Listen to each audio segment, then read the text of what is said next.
you been eating Lizzo's banana all night? If you up, smash that like button. Welcome to Black and Black Times Infinity. I'm your host, Cthulhu Strategy, coming to you live and direct from the Beast to Smoke Me Out fam with all the dankers and dank shit. On my left, your boy Blue. I know you are, but what am I? Oh man! On my far right, Damn. engineering on the ones and twos, choke people out on threes and fours, Chronos. I just had an image of Cherry in my mind. Remember Cherry from the show? The Oh chair? yeah. Oh yeah, Jerry. Yeah, and Cowboy. Was it Cowboy? Cowboy. Yeah, Cowboy Mike, but what was his name? Lawrence Fishburne. Cowboy. Oh, what was his name? Yeah, it was Lawrence Fishburne, right? Played him. Yeah. Can't remember his name. Oh, My intro sucked. Whatever. I feel like he had a Jerry curl at the time. That's what he did. Yeah, he Yeah, definitely. he had a long Jerry curl, like past the shoulders. There you go. Cowboy on Pee-wee's Playhouse. Cowboy Curtis was his name. That's what it was. It's my little brother's father's name. Not Cowboy. I guess he became a cowboy eventually, so. But he had the Jerry curl. That he did. All right, start us off with some statistical analysis or something. All right, stats would be listener of the week. Once again, would be Zor. He's always up there, but it's also he's one of the few people that actually listen on SoundCloud, so that's why seems to pop up a lot. So if you listen a few times on SoundCloud, you'll probably be on the top two. So, and first in the chat, I don't have my chat up yet. I don't think anybody's in there yet. So nobody yet. All right. We don't have old Ninja. He's taking care of some family business in the Central Valley.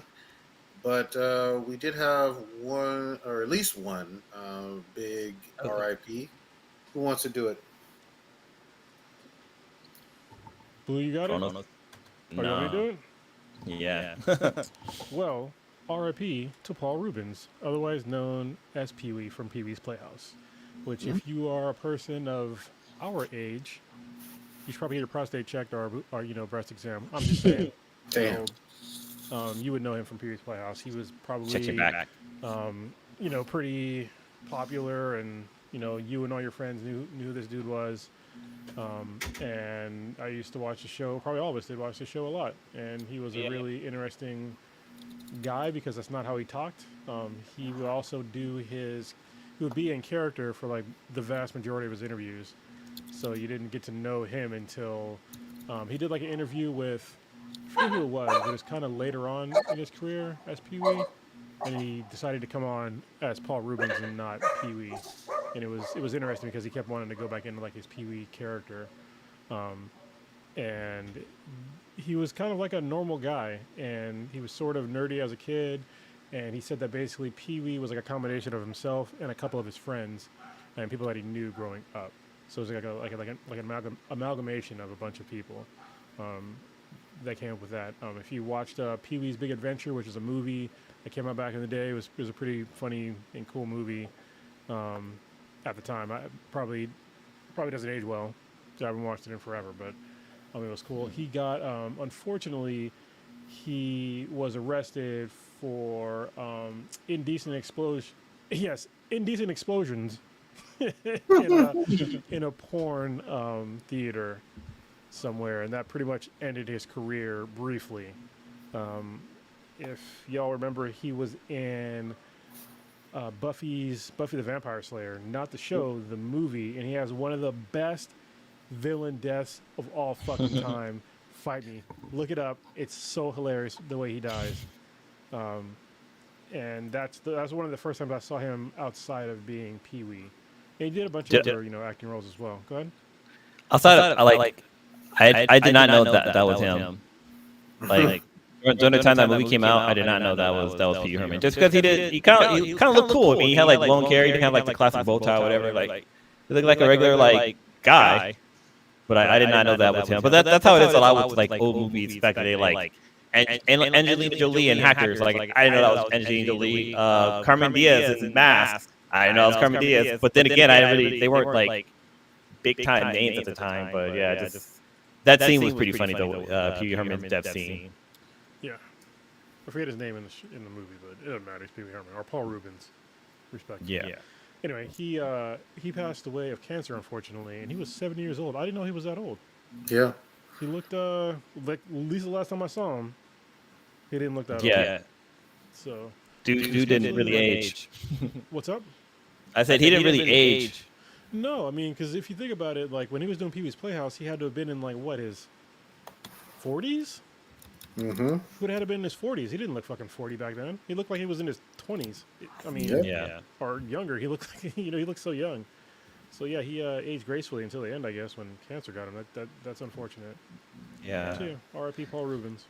And then outside of his TV show, he also had like 3 movies. We had Pee Wee Herman's Big Adventure, which I think Carlos mentioned, but there was also Pee Wee Under the Big Top, which took place like in a circus. But the first Pee Wee movie, that movie's dark. Like if you go back and watch it, it's pretty dark. Like there's the scene with Laura Marge, and then like the fact that like this girl's boyfriend wanted to beat her up. But what's crazy is that the girl who plays Pee Wee's girlfriend or Dottie.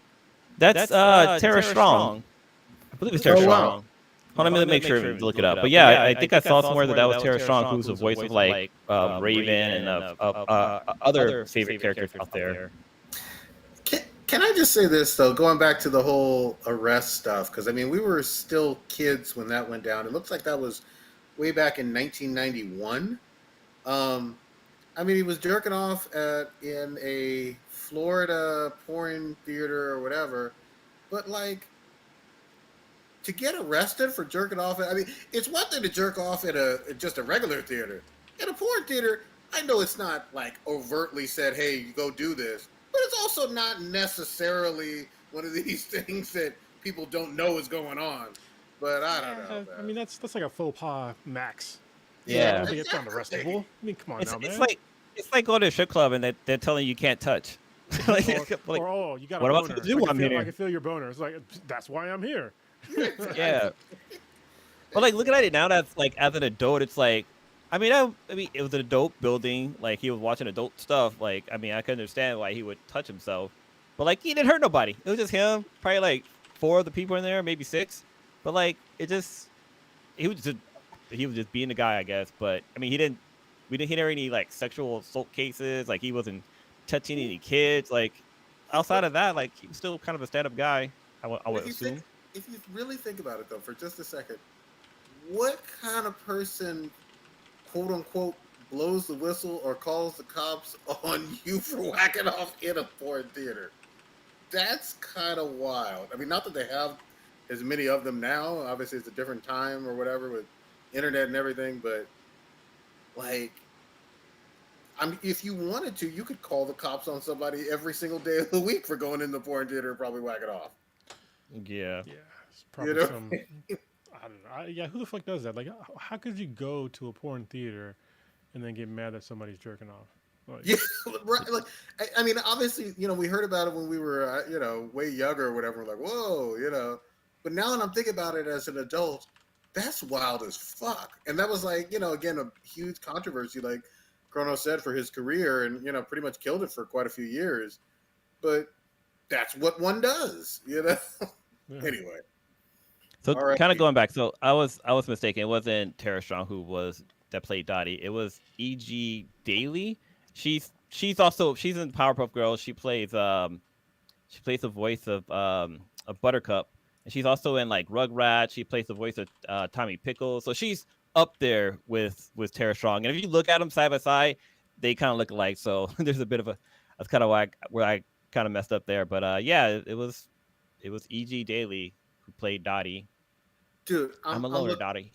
I'm looking this up. So hold on. I got to go back to this stuff. This is maddening. He was released from county jail on a Friday night and posted a $219 bond. 3 others were arrested on similar charges. If he was convicted, he would face up to 60 days in jail and a $500 fine. This was like... Wait, so there was like more than one person jacking yeah, off? Yeah, they must have done a sting operation on this particular fucking Florida porn theater, and he got caught up in it. That's what must have happened. God damn. Yeah. That sucks. Oh well. Yeah. Tarnish his name. You just need another decade where porn was at home all the time. Yeah, Nothing Yeah. gets you. Like you didn't need to go to a theater anymore. yeah, man. Damn, that fucking sucks. But R.I.P. to him, man. Pee Wee was like the shit, in terms of that show.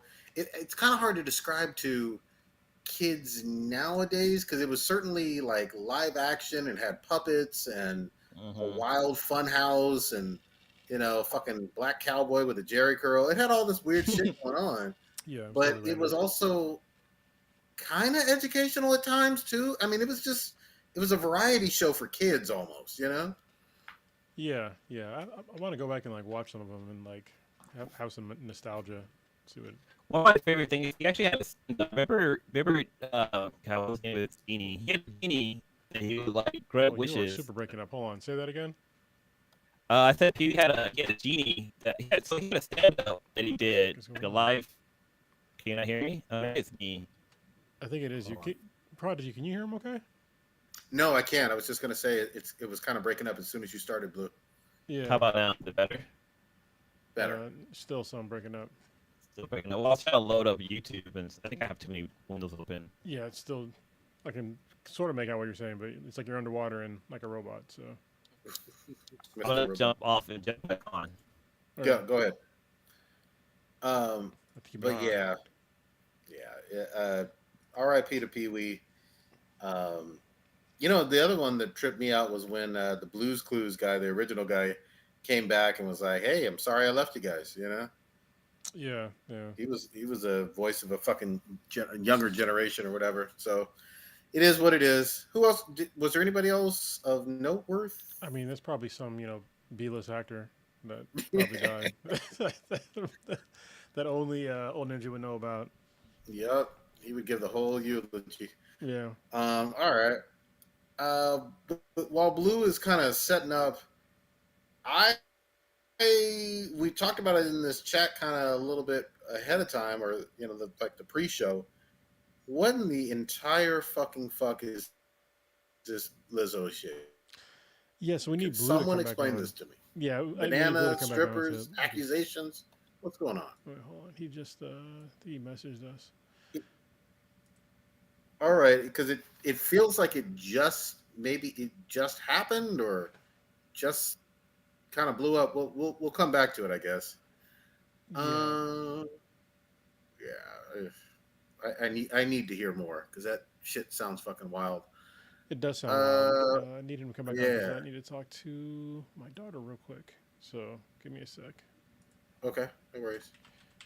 I'm waiting for Blue to come back on so I can take a sec. All right, all good. Um, Blue, you want to talk a little bit about Blue Beetle? the second trailer, I mean, it looks okay. I still want to see it, but it doesn't look. I mean, it's not like mind blowing. You know what I mean? Mm. I still want to see it because I want to support what's his name, Zolo. I forget his last name, but I like him as an actor. But it doesn't look like the best movie, and they're predicting it's gonna flop. But I hope it doesn't because there's been like a lot of flops lately, besides Barbenheimer.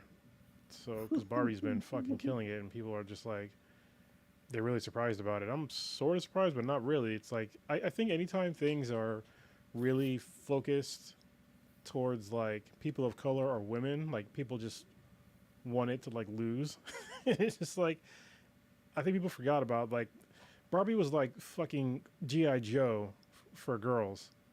You know what I mean? So I'm not surprised at all that it made a bunch of money because it's like half the population probably interacted with Barbies at some point in time. That's not even probably some boys played with Barbies as well. So Yeah, it's a big toy franchise in and of itself. I have not seen the movie, but I mean I saw Blue for a half a second.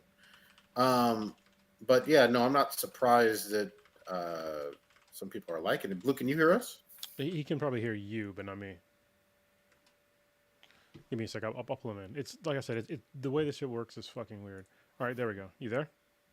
Yeah, I'm here. There we go. I can hear you. All I right. can't hear Prodigy though. You cannot hear me? No, I can't hear him. I can see his head moving. But you just said no. You can't hear him.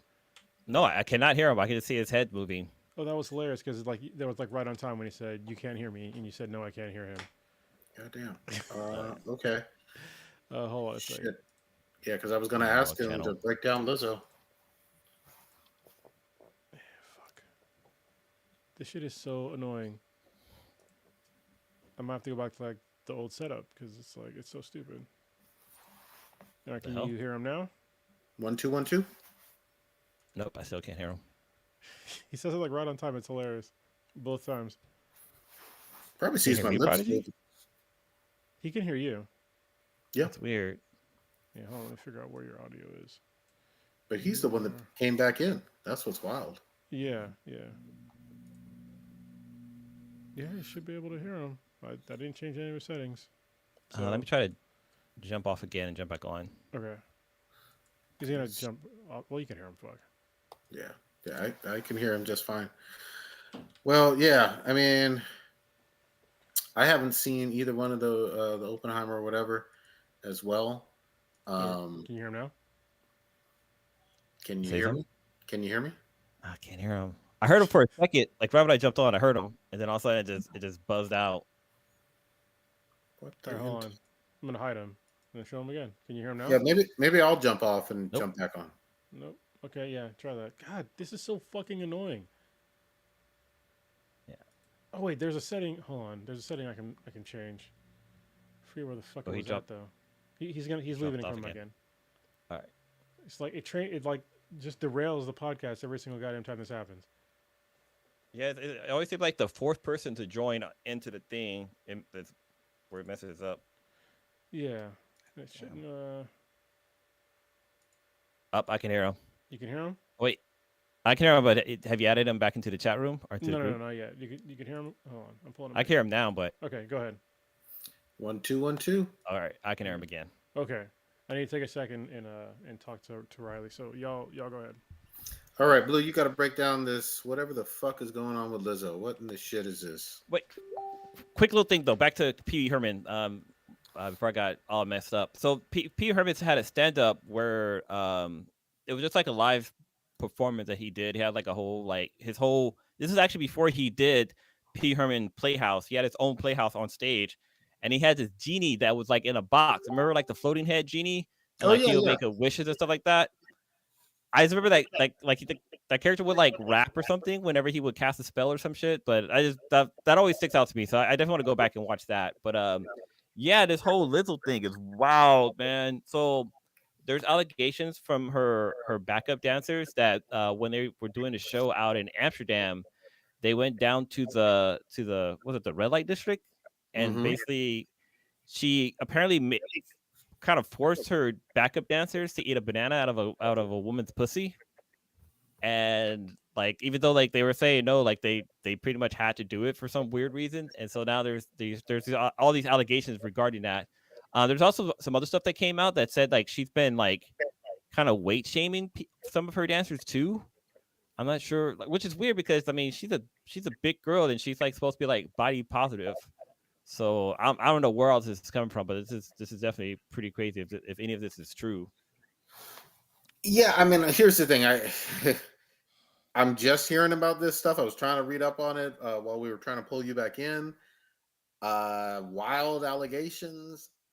I will freely admit I'm not like this big Lizzo fan per se. You Yeah. know, I mean, not necessarily hating on her specifically or her music, but I'm not someone who's buying concert tickets or downloading her stuff and listening to it per se. But I know of course, who she is.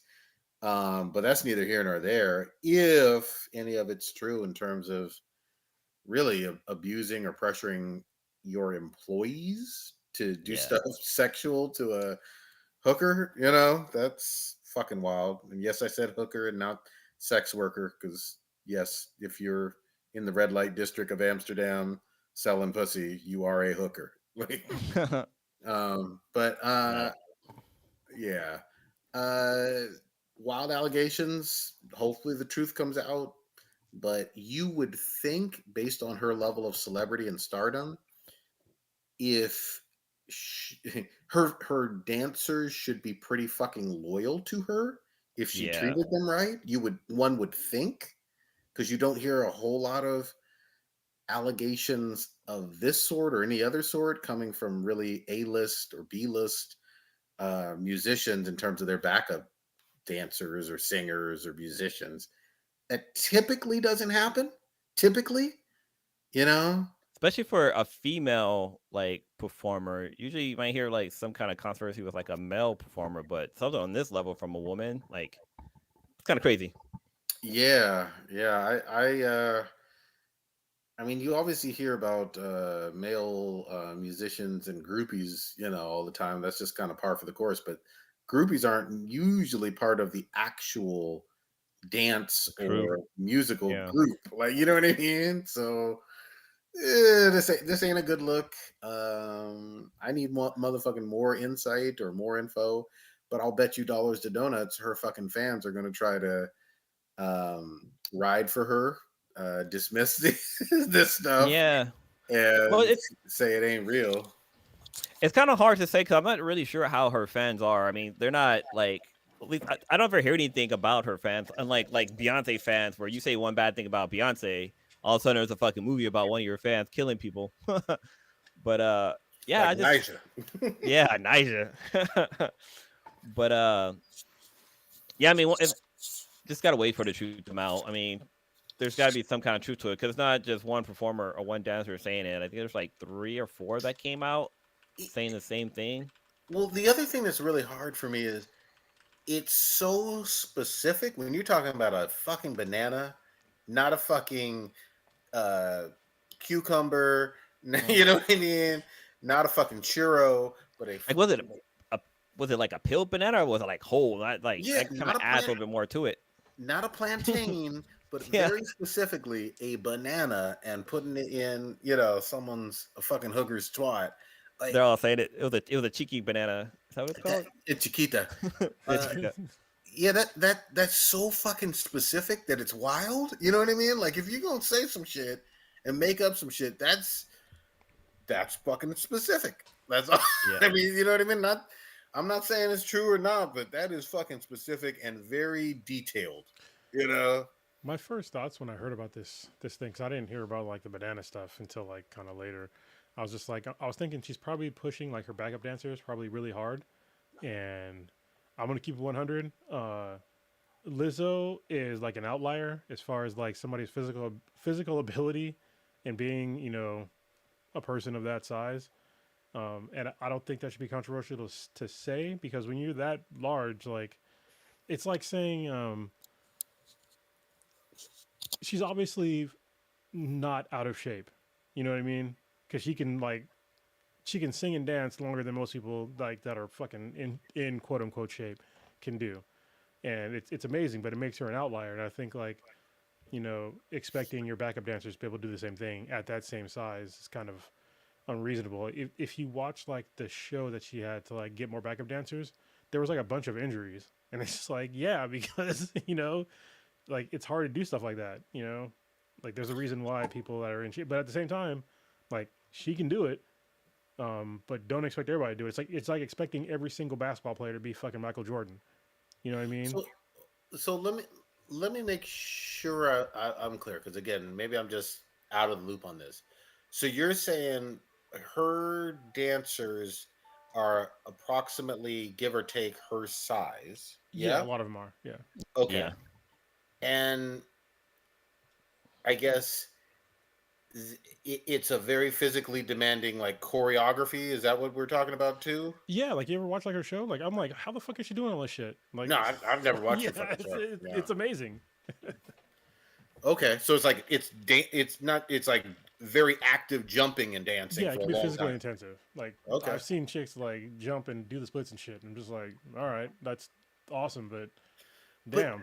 but wouldn't I mean if you're a fucking bigger dancer? First of all, that's fucking rare, and then secondly, wouldn't you be happy as fucking shit to get a job dancing when 99% of all the dancing gigs, professional gigs, would probably discriminate against you? Oh yeah, for sure. But but if somebody's Oh still yeah. pushing you physically, like like I said, like most quote unquote normal sized people wouldn't be able to do like the stuff that she does, Mm. and to expect everybody else that's like the same physical build as you to be able to keep up with you, I think it's Like I said, it might be unreasonable, and this is not me trying to fat shame people.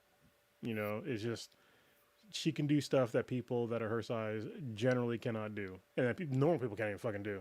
And I find it fucking amazing. I don't know how the fuck she does it.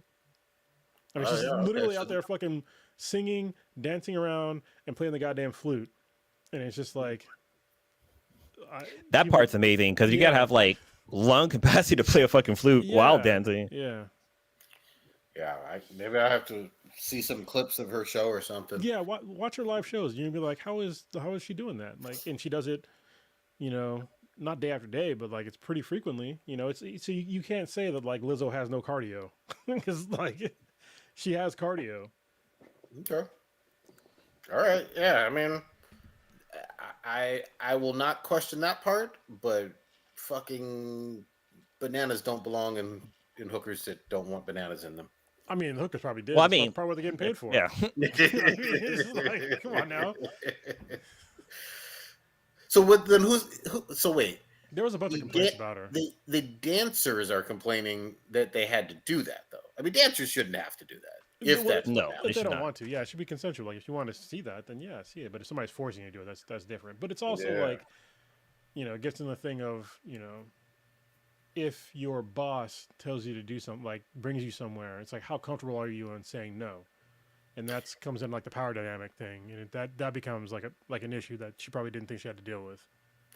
Well, yeah, I'm also going to say this just flat out. If someone is employing you and you're at fucking legal hookers, you know, places, that's also probably a recipe for disaster too.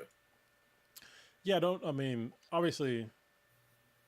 Well, I think it'd be kind of weird when if you consider like your employees, your friends, and you take them out to go do things. You get into this shit all the time with like corporate shit. That's why I have to go all these goddamn sexual harassment things every goddamn year like everybody else. Like there's a separation of like what you are paid to do and like your personal life. And if you're out there like drinking a bunch and like hanging out with like your coworkers, you need to be very fucking careful because you're still in a work environment. No matter what any of those dancers and Lizzo thinks, they're still employees. She is still the boss. And if she asks them to do something that's kind of uncomfortable, they might do it anyway so they don't get fucking fired. Yeah, Yeah. I'm with you 100%. I think there's a world of fucking difference in terms of going to, let's just say, a fucking Japanese restaurant where some sake is being poured versus a That's true. literal Yeah. fucking selling pussy Yeah. red light district hooker. That is true. I'd have been like, I'm out. Yeah. Well, in a work environment, I'd be like, I'm out. Yeah, if I like was just the- I'm like, all right, how much blow is there? I'm just yeah, kidding. I don't have exactly. blow. The dancer should have been like Eddie Murphy and Ben Hill Cobb, like, I don't want any more bananas in my tailpipe or some shit like Yeah, that. I knew it was gonna come up. God damn. Well, want more banana in my tailpipe. we'll fucking see. I mean, I'll go back to this though, Blue, because you were mentioning it. I'm not saying she has like beehive level per se, but she definitely has some hardcore fucking fans, and a huge fucking fan base. So I saw that they were called lesbians. Yeah, I just looked that up right now. Yeah, What it's the just I was like, what are their fans called? Because we have like the Beehive and It's the hilarious. Swifties and blah blah. So yeah, it's a Livians. okay, well, we will fucking see. We will fucking see. But I'm gonna reserve the fucking right. If any of this shit is true, then she deserves all the fucking smoke in the world. And I don't give a fuck what her fans say. If she's doing this shit, then she deserves to get all the hatred and vitriol and possibly lawsuits that are coming her way. Yeah, I agree. But yeah. Real quick housekeeping. The first in the chat was Rescue Residents, so Papa Bear, who I will see tomorrow because I'm going out to the hot ass high fucking desert. Because Are you gonna check out the land? What's up? You gonna go check out the land? No, we So- haven't secured land yet. We're still looking. There was a possibility, Oh. but apparently we have to have buildings on it, so it's in progress. I'm also going to be there for the retirement for DJ Exceed, also known as Chief Warrant Officer for Laguna. He's retiring on Friday, and I'm also going to get to see like a bunch of my other Marine Corps buddies that I haven't seen in at least a decade, if not more. So I'm looking forward to it. Sounds like there gonna be a little drinking be going on there. Yeah, there is. Speaking of Also, drinking, also Devil Tank. He's in there. He's in the chat. He's usually doesn't watch live. He's the guy that does the transcriptions, the timestamps for the podcast. So thank you very much for watching live. Patrick's in there. Also, Warrior Fellow is back. Nice. Yeah, so it's good to see all y'all. So the chat is chatting. Ask the chat if they have any thoughts on bananas and hookers' asses or pussies. Where you go? What's this Trek to Yomi? Trek to Yomi is actually it's a game that is I don't know if it still is on, but it was on PSN Plus, and it's actually a really good game. So I feel like it's giving me the like if you played Ghost of Tsushima and you kind of missed it, you should probably pick up this game. It's in fucking black and white, and it's a side scroller, but you get to go on a murderous rampage as a samurai, and it's great. You can chop limbs off, heads off, all kinds of crazy shit. And it starts off kind of normal, and all of a sudden it goes in like this real horror element of like crazy spiders and fucking zombies with machetes and shit. So, but the gameplay is just like it's a lot of fun. Traditional 2D side scroller, or does it have like more 3D dimension? It's weird. It switches back and forth. So when it's in like non-fight mode, it's sort of 3-dimensional. But then when you go to any of the battles, it's all side scroller. Okay. And it's weird because like the button layout is interesting because like you there's no jumping. You can only go left and right. But when you go left and right, like you stay facing the same direction, and you have to press a button to turn around. So somebody's going up behind you. You have to either do a combination that's going to hit behind you, or press X to turn around. Not the cross X. I don't give a fuck what Sony says. Yeah, they sorry, real quick on Sony. They really have fucking stayed on that bullshit. Like they didn't mention it for I don't know 3-4 fucking generations, and then they were like, "Oh, it's always been this fucking cross button." And we were everybody, especially in the West, was like, "Get the fuck out of here! What the fuck are you talking about?" Well, especially because like, yeah, it would be a cross if it was like I don't know 45 degrees in one direction or the other, but it's not. It's an X. I mean, maybe I'll give them this. All right, there probably is no like letter X in Japanese, so maybe that's why. But here's the thing, though. Yeah, sure, you're probably right. I don't speak Japanese. I can't read it or whatever. I get that, but English is so fucking pervasive all over the fucking world. Blue got the banana out. Careful, that thing smells like some what fucking kind of fishy, dude? Yeah. Goddamn. But I was just gonna say, English is so fucking pervasive, even in Japan, that I'm sure they've seen the symbol X some fucking where. You know what I mean? But they probably wouldn't have no. That's what I'm saying. There's probably no reference. Like there's probably some, you know, something in kanji that we have no idea what the fuck it's called. You just assume they would assume the same thing. Like, why don't you know what the fuck this is? I'm like, I don't know. It looks like fucking. But you, looks like but, Pac-Man, but they've been selling PlayStation since the mid '90s here. I know. But still, I mean, maybe I'm giving too many excuses. It's still an X. Yeah, man. I, you know what it is? I think they wanted to fucking start an argument, you know, because I felt like I first started hearing that bullshit mid or late through the PS3 era, right? Wait, what are you talking about? I feel like I heard them say that stuff about the whole it's not an X, it's a cross. Like it's somewhere in the PS3 era, Yeah, right? something like that. But they're wrong. I mean, maybe they went crazy because they had the PS. People forget about this, but the PS3 was like the biggest bomb for Sony. Mm-hmm. But it was also like one of the greatest consoles. Yeah. And the main reason why is because like at launch they had like some astronomical fucking price. It was like $600 or $700. Oh yeah, it was like $700. Yeah, and I'm just like, nobody can fucking afford that. I could afford it only because I went to Iraq.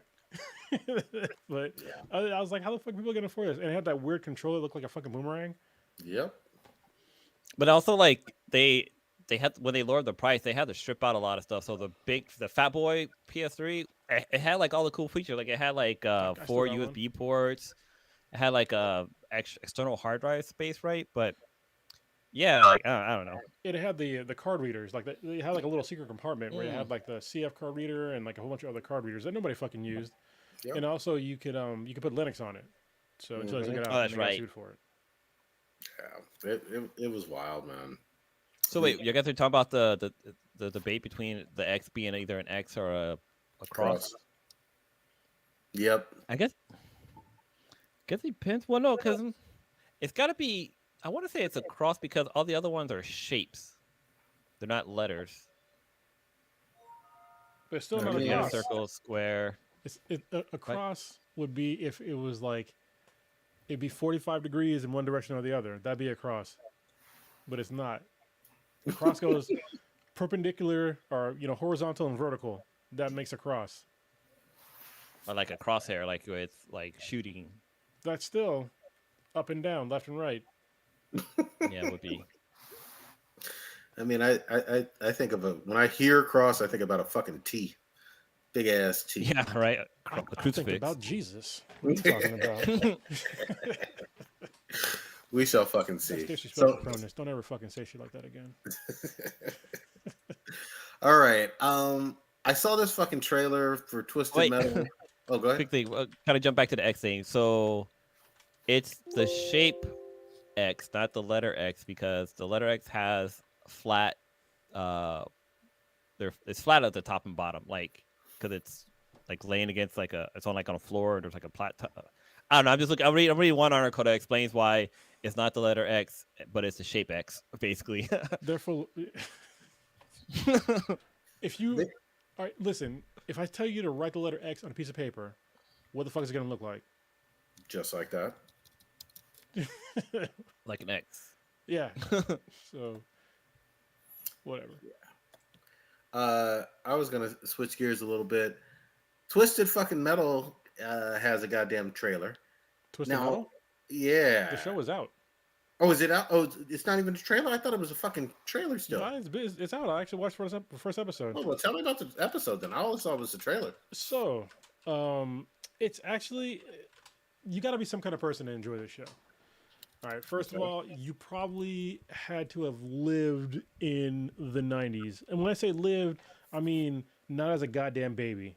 All right. You had to have been at least actually okay. Fuck it. You had to have been born in the fucking '80s to to enjoy this, because there's a lot of shit that is in the show that is just like it's nostalgia pie, like the fact that like the music they're playing, the fact that this dude is going through CDs, like he's putting a CD in his mouth to like change the next CD and shit like that. He's got like a fucking the CD book, you know what I mean? Like shit like that. People just like won't really appreciate, and they're probably gonna be like, "What the fuck is this guy Just doing?" curious. Yeah. He's driving like an old school is it the bug-eyed one? This is car shit. It's a Subaru WRX. I'm pretty sure it's the bug-eyed version. And it's with Anthony Mackie. It's real fucking cheesy. But it's You mean Clarence? Yes, Clarence. Also known as Captain America. Mm-hmm. But yeah, it's super cheesy. And so if you don't like cheesy, don't watch it. But I feel like it's cheesy on purpose, and it's not to me it's not cringy. And it's a lot of fun. It's like the kind of fun that you don't usually get to see in shows anymore, because it's kind of laughing at its own jokes. Are there like realistic looking car chases and crashes, or is it a CGI fest? No, I mean they're realistic looking. There's some CGI in there too, but they're real. The cars look realistic. I mean, they're using a real WRX, and they're using like a real they have these trucks with like the technicals, but it's like they have a truck with like the back kind of chopped off with like a big ass 50 cal on the back, which is totally unrealistic, which is what I fucking love, because they're shooting a 50 cal at this fucking WRX, and they're not hitting it, or they're doing no damage. And the one time it does hit, it just breaks the window, and the guy is just okay with like, I don't know, like hitting a 50 cal shot at him in a fucking WRX. Like, if they hit you anywhere, like you can have a bad fucking day. You're probably gonna lose a limb, if not your life. Like probably your life. Yeah. So, and if it hits your engine block, like your engine's done. So, yeah. But anyway, I can suspend my disbelief, because it's just fun. It's just old school, like 80s, 90s action movie ish fun, and it's ridiculous. It's like a post apocalypse world, right? Like it's like Yes. almost like Beyond the Thunderdome. Yeah. So basically, what the main guy, I forget his name because I watched it like maybe a couple days ago. So I only watched one episode. But basically, what he's doing is he's taking. There's only a few cities that are like actual civilizations. Everything else is a fucking wasteland. And so what he does is he takes like supplies to people from like one city to the next, and like some places in like the wasteland. That's how he gets by. It's like he gets fuel and supplies from these places to like basically be a courier. And I forget the name that they call him, but yeah, he's basically like a courier going back and forth in like his little twisted metal car. So So is Sweet Tooth a villain in this? yeah, it seems like it because he's at the end of the first episode and he looks Okay. just like Sweet Tooth. This is some big fat white dude with a fucking clown mask, and he's driving a hilarious Ice you know, cream ice cream man. truck. Yeah. Yeah. Well, The- the amazing thing about this shit is this franchise has been fucking dead from a gaming standpoint for so fucking long.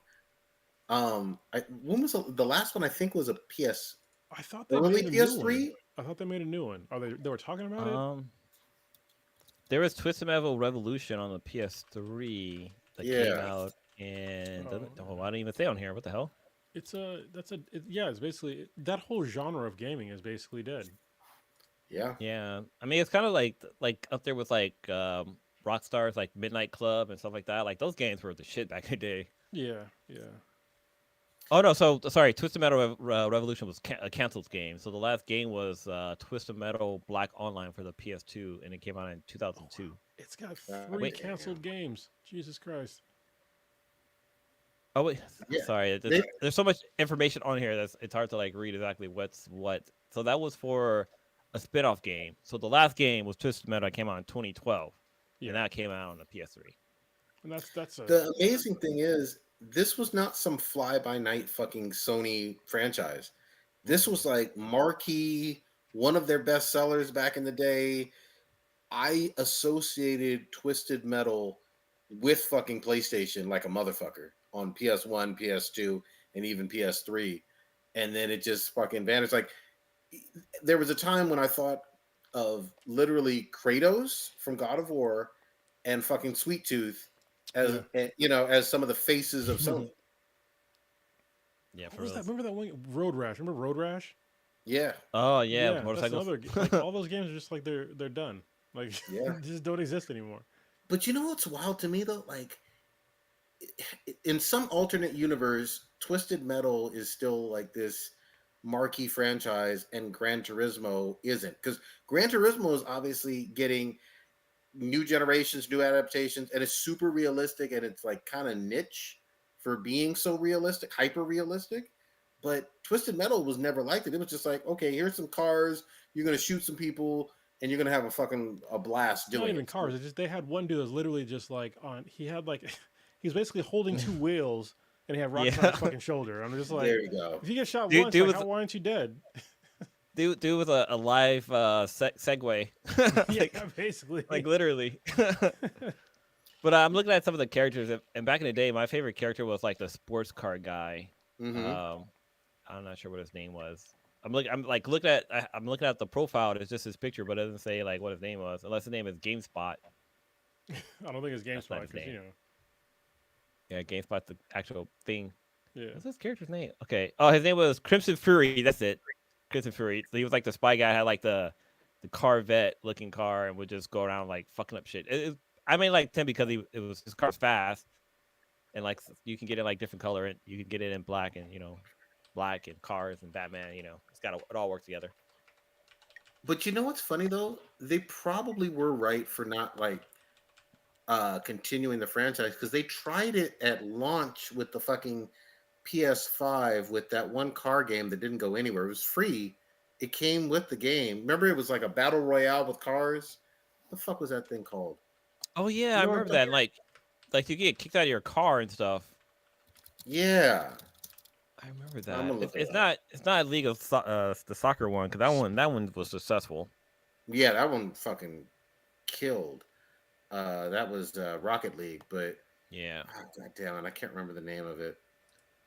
It was a launch title though. I do remember that Monster shit. as a car combat game Yeah. for the It was PS. like a battle arena For with the PlayStation? cars. Oh, it's called Destruction All Stars. Yep. That was it. Oh, yeah. Yep. Yeah, where like everybody drove around in cars and like it was basically it's basically Twisted Metal. it's, Yeah. it's In a literally lot Twisted of Metal. ways. And I remember like you can get knocked out of your car and then like you're basically on foot and you gotta like use like your weapons on you and then you have to like either I guess jack somebody else's car or like hopefully your car Yeah. gets repaired or some shit. I don't know. It looks Yeah. like it did come out though. Yeah, Wait, no, yeah, never it mind. definitely came out. It just didn't set the world on fire. Well, The it's only like Yeah. one, I think you're right, Blue. Like in terms of recent history, fucking Rocket League is still having tournaments, still getting played like a motherfucker. yeah, but that's Still, like it's not even really comparable though, because it's like it's a soccer game with cars. yeah, yeah. The only distinction I would say is it's not like you're on a track. You are kind of in a ring or a ring Yeah. like thing, but you're right. It's There's no shooting. Well, But it's it's like an alternative, very different vehicular game, and you just don't see very many that work in the modern era. yeah. There's like a lot of like gaming genres that just kind of went to the wayside. Like I used to love the those like side scroller shooters of like the like when it, like R Type. Remember R Type? Mm-mm. mm-hmm. You remember R Type? Like they're like where you're like a spaceship. Just a and you plane. go- Oh, Yeah. okay, yeah. Yeah. I know what you're talking about. I fucking Yeah, love yeah. those games, and like they don't exist anymore. Neo all. Geo used to have some good ones with that. They did, yeah. Yeah, I used to And- like play is it like Raiden or Raystorm or something like that Yeah, by Neo Raiden, Geo? that was one, That was my yeah. shit. That was the one where you went. It was basically you went up, right? But Yeah. yeah, there's Yeah, a bunch of games like that. But yeah, I have some hope though because there's been like a huge kick for these nostalgia games. Like I mean, Double Dragon just had a new game that came out. And Ninja Turtles had a new game that came. And these are like that whole genre was fucking dead for at least a decade. side scrolling beat 'em ups. Yeah, and now they're back. So I have hope Dude, I was they'll come back. I was at Chuck E. Cheese a couple of weeks ago, and they had a Ninja Turtle like arcade game with like 4 different players, and I was like, "Holy shit, this is like total fucking nostalgia." Yeah. But little Sebby, he like started to play with the buttons, and this little girl who was playing next to him started to like shoo him away, like try to like kick him. I was like, "Wait, hold up, I'm about to be like Mr. Big up in this bitch." Mhm. Do I have to punch a kid? Nah. Anyways, I just kind of stood behind him and I pretend like I was playing. There you The little go. girl didn't do anything. But So yeah, it was kind of cool to see the console there or see the arcade game there. The So, cabinet. but is Twisted Metal's on like what, Paramount or Amazon? What is it on? It's on Peacock. Peacock. I'm pretty sure it's Peacock, right? Yeah, I think it is Peacock. Yeah. What's interesting is like I was looking it up on Rotten Tomatoes, and on Rotten Tomatoes, the critic score is low. It's like in the 60s, but the audience score is in the 90s. Hmm. So I really wonder like who's watching this. I think sometimes like when something like this happens, it's like obviously it's made for like our generation, but I think that the newer generations had no idea that this kind of thing like really existed. So for them, it's like it's interesting. I wonder like why they would watch it and like what they think about it, like the whole cheesiness and like the way that everything's going on. Because it's like I would have thought it would got a lower score for the audience, but I'm happy that it doesn't because I liked it. Well, what's really interesting to me is you got the highbrow, critically acclaimed Last of Us that dropped earlier this year, and now you kind of have, Twisted Metal, which is campy and It's fun. opposite, yeah, total opposite. You know what I mean? Like that's it shows the diversity with like I guess PlayStation franchises and their adaptations. Yeah, well, I mean, because you couldn't make. I think if you would have made a Twisted Metal with the same production value and seriousness of The Last of Us, it would have fucking bombed. Like nobody would have watched that shit. Nobody. But the fact that they kept to its roots of being goofy as fuck and like totally unrealistic is just like it's fun. Yeah, why not? Why not? I'll have to check it out. The trailer looked like it was worth checking out. So we'll Yeah, fucking definitely see. check And out then at least the first one. I think if you watch the first one, you'll be in or out. Like you'll know Okay. kind of right away. gotcha. And then I wonder if they have the first go one ahead. available online. Like, you know how like they did with like Star Trek and all this, or Star Trek, how the first episode was available like on YouTube for free. I wonder if they did that with Twisted Metal. It might. I don't know. Oh wait a sec. I'm looking at the episode names. I think these are codes from the game. Really? Let me look this up real quick. Because I just looked at the trailer. I just looked at one of the Oh, titles. I was like, wow, yeah, this looks that really looks like a familiar. code. Cause they're not names, or maybe they're license plates Well, or one of them something. is But no, yeah, the names of the people. Like, yeah, I think So, these are oh, is license that what plates. it One of is? them is like Crossroads, Drive Through, Nut House, 11, Roadkill, Oh yeah, Shangri-La. yeah. Yeah. They're what's the names? What is it called when you use like word? Like, can't think of what word it is. We use like you use numbers for words. It's like a hacking thing. Or it used to be if you were elite, you would use that's what it's called, elite. Use elite language or whatever. there you go. The other stuff PlayStation's doing that's kind of interesting to me. I saw the trailer for Gran Turismo, and I shit you not, that trailer looked really fucking good to me. It felt like um, they hit the right notes in terms of someone who really loves playing Gran Turismo at home enters this tournament to become a real like race car driver, So But you know it's and he it's becomes it. real. it's based on a true story. Yeah. Like Really? it's Yeah. yeah, That was a it's real like an person. actual kid who became a professional race car driver because of Well, Gran there you Turismo. go. That works. Was it I like mean, at first when they first announced the movie, I was like, this is gonna be dumb. Like, how do you make a? It's gonna be like Cars or something like that. Like, it's just about to race and stuff. I didn't know it was like based on a true story. Oh, okay, that's a little different. hmm It's yeah. very No, meta. the trailer looks solid, man. I'm fucking down to watch it. And then the other one was, and I haven't seen anything on this, but obviously I loved the game, Ghost of Tsushima. Yeah, I guess it all depends on like who does it and like how faithful they are to the game. But I mean, if they get like the Last of Us level of attention and attention to detail, then yeah, I mean, this could be an amazing game. And I also think that this is kind of the perfect time because there isn't like like back in the day, like samurais and ninjas and shit were like all over the place and like in media, and you don't see that much anymore. Like, and when's the last samurai movie in America that was popular? What, the Last Samurai with fucking Tom Cruise? Yeah, I was Yeah, gonna That's the say last one I could think of. yeah. I mean, that's obviously there were elements in the first Kill Bill, but it wasn't a complete samurai movie. Yeah, it definitely wasn't in the feudal era. You know what I mean? Nah, yeah. And I was yeah, gonna say the go ahead. Christopher Reeve, not Christopher Reeve, Keanu Reeves movie. That one bombed. The like Seven Samurai or something like that. Roman Yeah, that's 47. true. Yeah, Yeah, that's what it was. that's more recent. But yeah, I think it could, if they get enough, budgeting and care in the show, I think it could do quite well.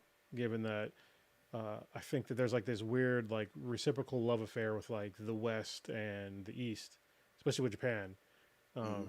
And like, there's all kinds of like Easter eggs and shit from like Japanese, anime and even some of the TV shows and shit like that. And I think showing, a really cool samurai show in America could be great. And I think it could restart up that whole fucking franchise of like love for, Japanese, old school culture. Cause it's fucking, ninjas and samurais have always been fucking cool, you know? That's true. Yeah, no doubt about the ninjas and samurais, but also, I mean, I'm looking at it from the standpoint of Sony has a lot of confidence in it. Remember, Yeah. Ghost of Tsushima dropped in 2020, and they've only really had one. They had some DLC, but they had one game, and they're coming out with a TV series.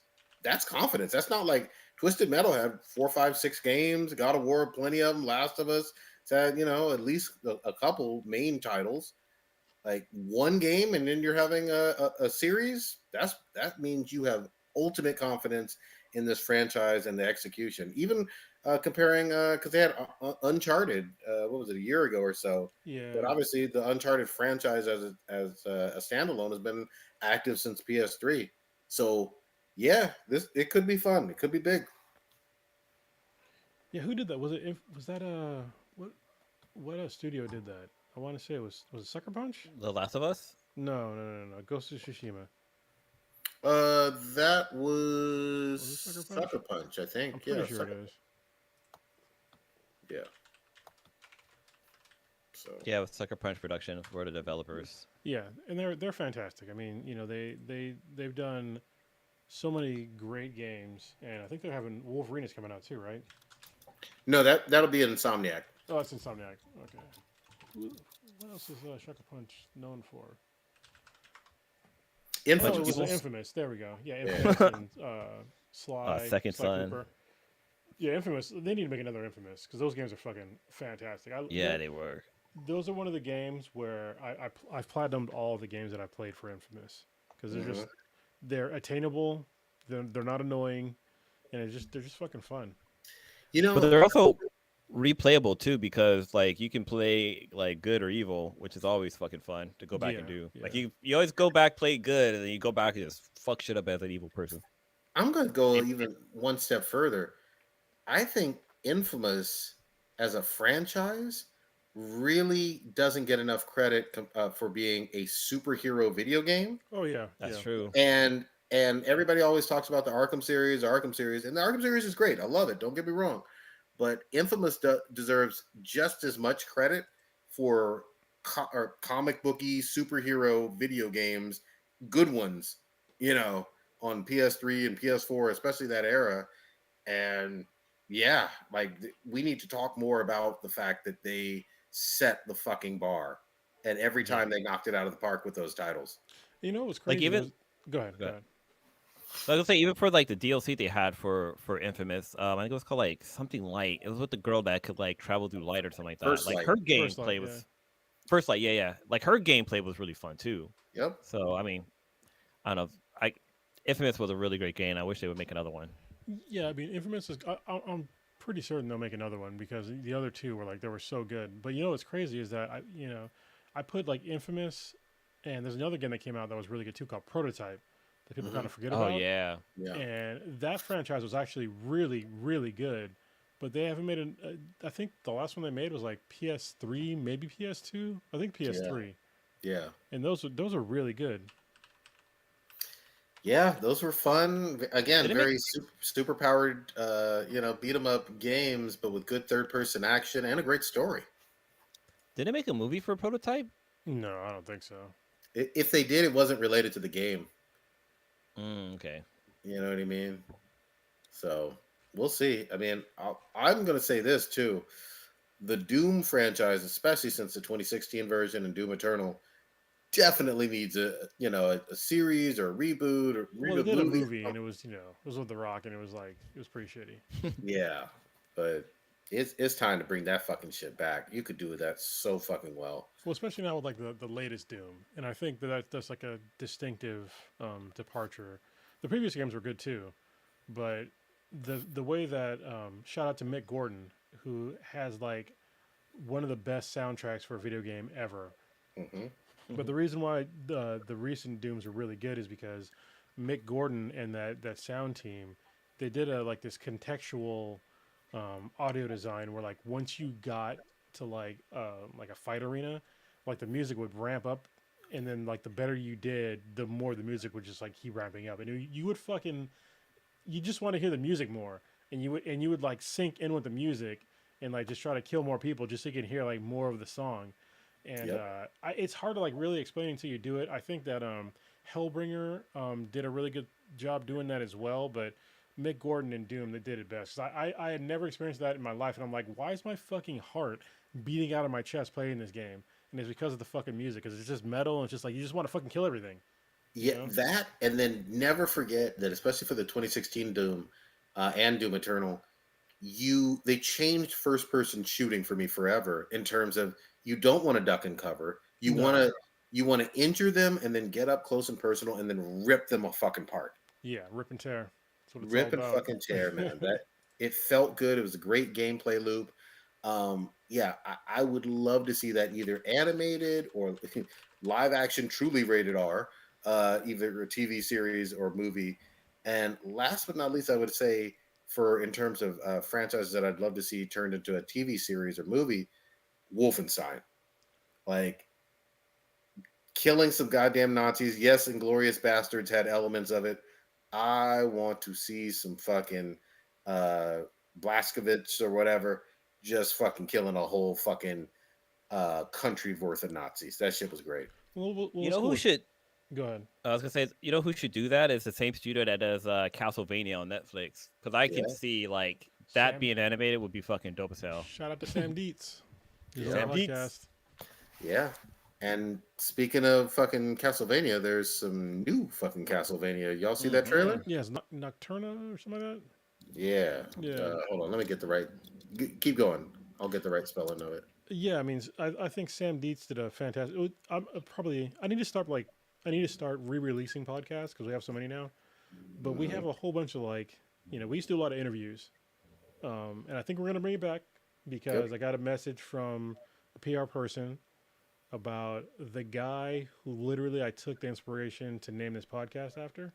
Mm-hmm. So I'm gonna try to get him on the podcast and review one of the new movies before it comes out. And I think it'd be fantastic because I think he's a great dude, makes great music. But yeah, the Sam Dietz thing, like it was like before he even like got big. Yep. Like, I'd never heard of the guy before, but we all watched Castlevania and we were just like, holy shit. And then he was available and it was like, it's kind of amazing like how accessible some of these people are, especially like Yeah. at the time because like nobody knew that Castlevania was going to blow up like that much. And she was great. I mean, the guy's great. And he's still doing great things, and it's the fact that he's actually a gamer and he sticks to like the content is fantastic. Yeah, man. Couldn't agree more. I'll say this just in general. It seems like TV stars and TV directors and whatnot, they seem a bit more accessible from a PR standpoint than most movie. So, but yeah, that it was just amazing. Castlevania. It just had a fucking everything. It had fucking Belmonts and fucking orgy scenes and vampires and Dracula and getting fucking booty and ass. It was great. Fucking there's like dungeon torture porn shit going on too. Well, the fact that like from the jump you're just like, oh, Dracula's not that bad. Like, I Yeah. understand his motivations now. Like, fuck those humans. Yeah, exactly. Fuck the church system. Exactly. So I can't wait for more fucking Castlevania. Who was the studio that did Arcadia? Arcane? Was it this? Yeah, was that the same as I think it's a different studio. Let me get the name of it. God, I want probably the that to same come as back. from the game, right? Yeah, it's from League of Legends. Yeah, Riot Games, right? I think. Yeah, Yeah. Riot Games. Oh yeah, Riot Games. So they were the creators of the show as well. Mm-hmm. Man, I remember that intro was fucking dope as hell for that show. But man, Jinx was just fucking batshit. Oh, because they had that song from Imagine Dragons. And that shit fucking Yeah. slapped. Right from the get-go, yeah, that song was fucking great. Yeah, dude. I can't wait for more of that. Arcane. I wasn't ready because here's the thing: unless you were crazy into League of Legends, which obviously millions of people are, but like some people just weren't familiar with it, like me. I'd seen Jinx at like cons and cosplay and whatnot, and I was like, we'll see. The art looks cool, but I wasn't ready for the fucking story being that good and captivating. Yeah. You know what I'm waiting for is like a series on like StarCraft. There you go. Because that's like one of my favorite games of all time. Is StarCraft, and it's like it has really good lore. It could be basically like Aliens with like 3 different races. They made a animation for Warcraft, right? Or was it one of they those made series? a movie for Warcraft, but not StarCraft. Oh, okay. They haven't That's done what's anything for StarCraft yet, and I think it's just that's money on the table. Mm-hmm. So Yeah, I actually never saw that Warcraft movie. it was okay. Yeah. It was. I mean, It was I think that some of these things would be better as shows instead of movies, especially now in like the Netflix short season generation, because you can tell more of a story over time. You can 10 episodes, and you're good. Even though I know Hollywood is like complaining about that, but obviously pay the people, and don't make it all AI generated bullshit. But I mean, I don't mind having 10 episodes of really good content. Like like The Witcher. I don't think The Witcher would be great if it was like a 24 season or 24 episode thing. Like that's just too long. I think that 10 episodes is good for like a lot of shit. And I think Yeah. but I understand like the problem with Hollywood is because they're used to like their whole goal is to get franchised, right? Or was it it's franchised, right? For Syndication. yes, Syndication. There you go. series Yeah, certification. their whole goal is syndication, and like you're not going to get syndication if you don't have a long uh, running show. Like it's not going to happen probably. So like most shows that are syndicated, think about them. It's like The Simpsons, Seinfeld, Friends. These are all like 100+ episode things. But let's just be honest. Those 100+ episode things, not every episode is fucking good.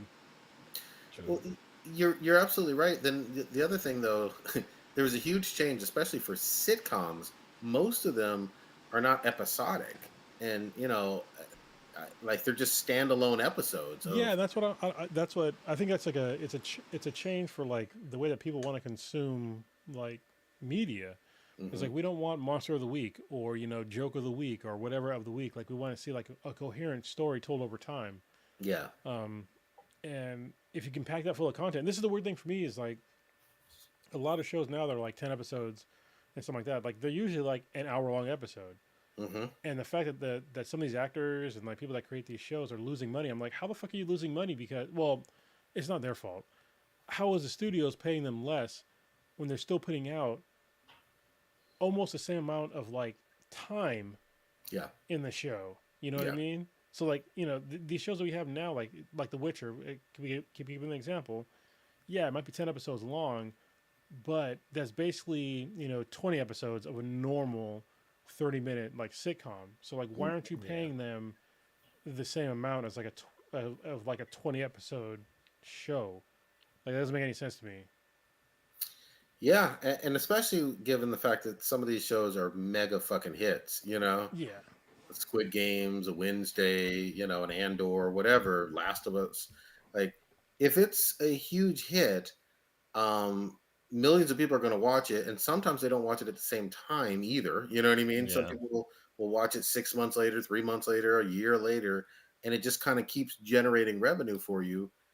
Yeah, if you're part of a hit show, you know that you're part of a hit show because Was everywhere you go, people remind you. See, I always thought that's where like sad because so if you didn't know, I did this little show called American Idol, and they brought me on. They brought me on for like the season finale, and I got paid for it. But that caused me to be part. I had to sign up with the SAG. Like I was actually a SAG member. Is it SAG? Yeah, Screen Actors Guild. Wait, no, is it Yes. SAG? Okay, yeah. But yeah, so there's a membership you pay for, and so what it was like I got royalties. So every time that episode was aired, I got a little percentage of that, and I feel like the actors aren't getting that lately. So if a show is streamed like 1,000 times or whatever, they're not really getting the revenue that they should be getting. Well, But yeah, then they're again, getting like it's way less. Yeah. yeah, they're getting way less, which they're pretty making like the same amount that they would have made in like 1990. Like the economy is different, like we need to bump this up, and plus you're getting like movies are getting watched like billions of times and still there's no like revenue going back to the actors because of Well, it's that. not that they're getting paid the same as 1990s. Actually, if they were getting paid the same as 1990s, they'd be okay. But the problem is that like there's like this layer of like obfuscation with like streaming shows. Like if you look, take Netflix for example. What are the actual? There's no Nielsen ratings and or anything like that for Netflix shows. Netflix will never has never told us how many people watch any fucking show. You have no idea. And so people like if you look at like Seinfeld or like any other show that's on like normal TV, like they'll tell you like Mm. there was like, oh, look at the fucking Super Bowl. They'll tell you how many millions of people watch the show. But Netflix will never release those numbers. So these actors that are that are acting in these things, they have no idea how well the show is actually doing. We all know as like just like normal people because we all like take like Orange is the New Black. Millions of people watch that fucking show. Millions. I would say tens, if not hundreds of millions of people watch that show. But you have people that were in the show that were literally working at fucking Starbucks after the show aired. and it's just Yep. like because they don't want to release like how much the show actually sold, and so they don't know, how much they should be getting paid. And I think that that's wrong. And when I think when streaming first came out, they didn't think it was like that big of a deal, which I get because at the time, back in like the late '90s, early 2000s, like nobody was streaming anything, Yep. and so yeah, like the amount of that they should have to pay out at the time made sense. It was like not that much because these streaming platforms at the time, like they literally couldn't pay out that much money because there wasn't a lot of people paying for those services, but now there are, and they're getting, billions of dollars in revenue, and they're just not sharing anymore. I think that that's like completely unfair to everybody in that industry. And I want to Yeah. just take a Kind of. go ahead, and I'll take a Okay. quick second in a minute. Go ahead. Well, I was also going to say like the one of the problems between like broadcast TV and like your streaming services that like a lot of the revenue came from ads running in between the show, whereas everything gets based off of subscription. So I kind of wonder if that kind of plays into it, but I don't know. Well, so actually, go ahead, Kronos. You were going to say something. Now you're gonna fucking forget my fucking thought. It was about I should have fucking wrote it down. I knew I should have right when I fucking stopped. It's God all damn good. it. Yeah, I mean, We need like a midget. God, what's those guys who type Stenographer? stuff at the courthouse? Stenographer. Yeah. Like, Yeah. oh, read back to 10 fucking minutes. yeah, but you bring up a good point, Blue, in terms of obviously revenue from ads, and I get that, but you get direct money from subscribers, obviously with Yeah. Netflix, and then you have investors. And don't get it fucking twisted. There is product placement in Netflix shows and That's TV true. series as well. And they have tiers now that do have ads. So yeah, they're making hand over fist. They're not obviously the only streaming one, but they're probably the most prominent because they're the oldest one. I will say this: I think they are being short-sighted and greedy. When I saw some of the actual numbers themselves, it looks like from their revenue standpoint, they're asking for the writers and the actors are asking for somewhere in the ballpark of 1 to 2%. It's not something like, oh, they want 60% of all profits. No, like that's just corporate bullshit, propaganda and lies or whatever being told. So I hope they get it. And then the last thing I'll say is, do not forget the writers make or break a fucking show. I don't know what it Yes, is, for but like reals. the average people, obviously they see the pretty faces of the actors and the words are coming out of their mouth and it's so compelling. None of that shit fucking moves without some dorky fucking man or woman doing the writing and writing your favorite shows. Like pay them to. Yeah. Yeah. You guys, This is the thing I was gonna talk about. Is like go ahead. I want to just take a quick moment when people see like these actors that are, yes, they're millionaires and they're complaining about how they're not getting paid, blah blah blah, but they're millionaires. It's like, listen, they're a fucking employee. All right, they're just like you're an employee. If you listen to this, you're probably an employee of somebody. Somebody's writing your fucking check. Yep. All right, and so if somebody's writing your check, like you're kind of dependent on them, right? You're dependent on like them paying you. And if they're paying you less and less and less and less and less because of their corporate fucking greed, then there's a problem there. And if you want to take that same mindset of like, oh, well, they get paid millions of dollars, so fuck them, they can afford all this. If you live in America, you likely are in like the top 5% of the world as far as how much money you make. But you could be poor in America, but you're still in the fucking top 5% of the world. And so should everybody else that's poor in the rest of the world say, "Oh, well fuck your problems because I don't have as much as you do." No, Yep. like your problems are still valid. You're still beholden to a fucking paycheck. You still have, you your the way that your lifestyle is dependent on like how much money you get paid. It's the same thing with those fucking millionaires that are actors. Like the reason why they have fucking $1 million homes is because they got paid millions of dollars. It's the same reason why when you get paid hundreds of thousands of dollars, maybe you have like a house that is around $500,000. Yeah. That's still a house that's worth a lot of money to a lot of fucking people, but you can afford it. And if somebody just took away like not half your shit, but like a lot of your money over time, then you probably can't afford your fucking house anymore. Let's be really fucking clear on this because people get really twisted up from media and magazines and other bullshit. The overwhelming majority, like 85-90% of all fucking actors, are making Yeah. the crumbs that like Blue was talking about from his little residual checks from Yeah, dude. American Idol. I would get a check for like fucking 45 cents. Like I don't know, like maybe every 3 months. Yeah, So it adds up. it adds up. Real, but real fucking talk. A Hey, lot of next week is the fries. Yeah, exactly. A lot of them are fucking working poor actors. A lot of them, the overwhelming majority of them, don't make any fucking money. For every Yeah. one Denzel or fucking Angela Bassett or wherever, there's literally 50,000 fucking actors that are fucking uh, eating government cheese. But then, Yeah. like, it's not about the. So we have like you have your A-list actors and maybe your B-list actors, but then like it's also like the little guys that are like underneath them. Like, it's not just we have the writers, but we also have the set crews and this and that. Like those Catering and guys are yeah. getting catering, fucking security. Like a lot of those people are super impacted by all this stuff as well. So like, it's not just the big timers; it's the ones that are behind the big timers, making sure the whole shit runs like it should.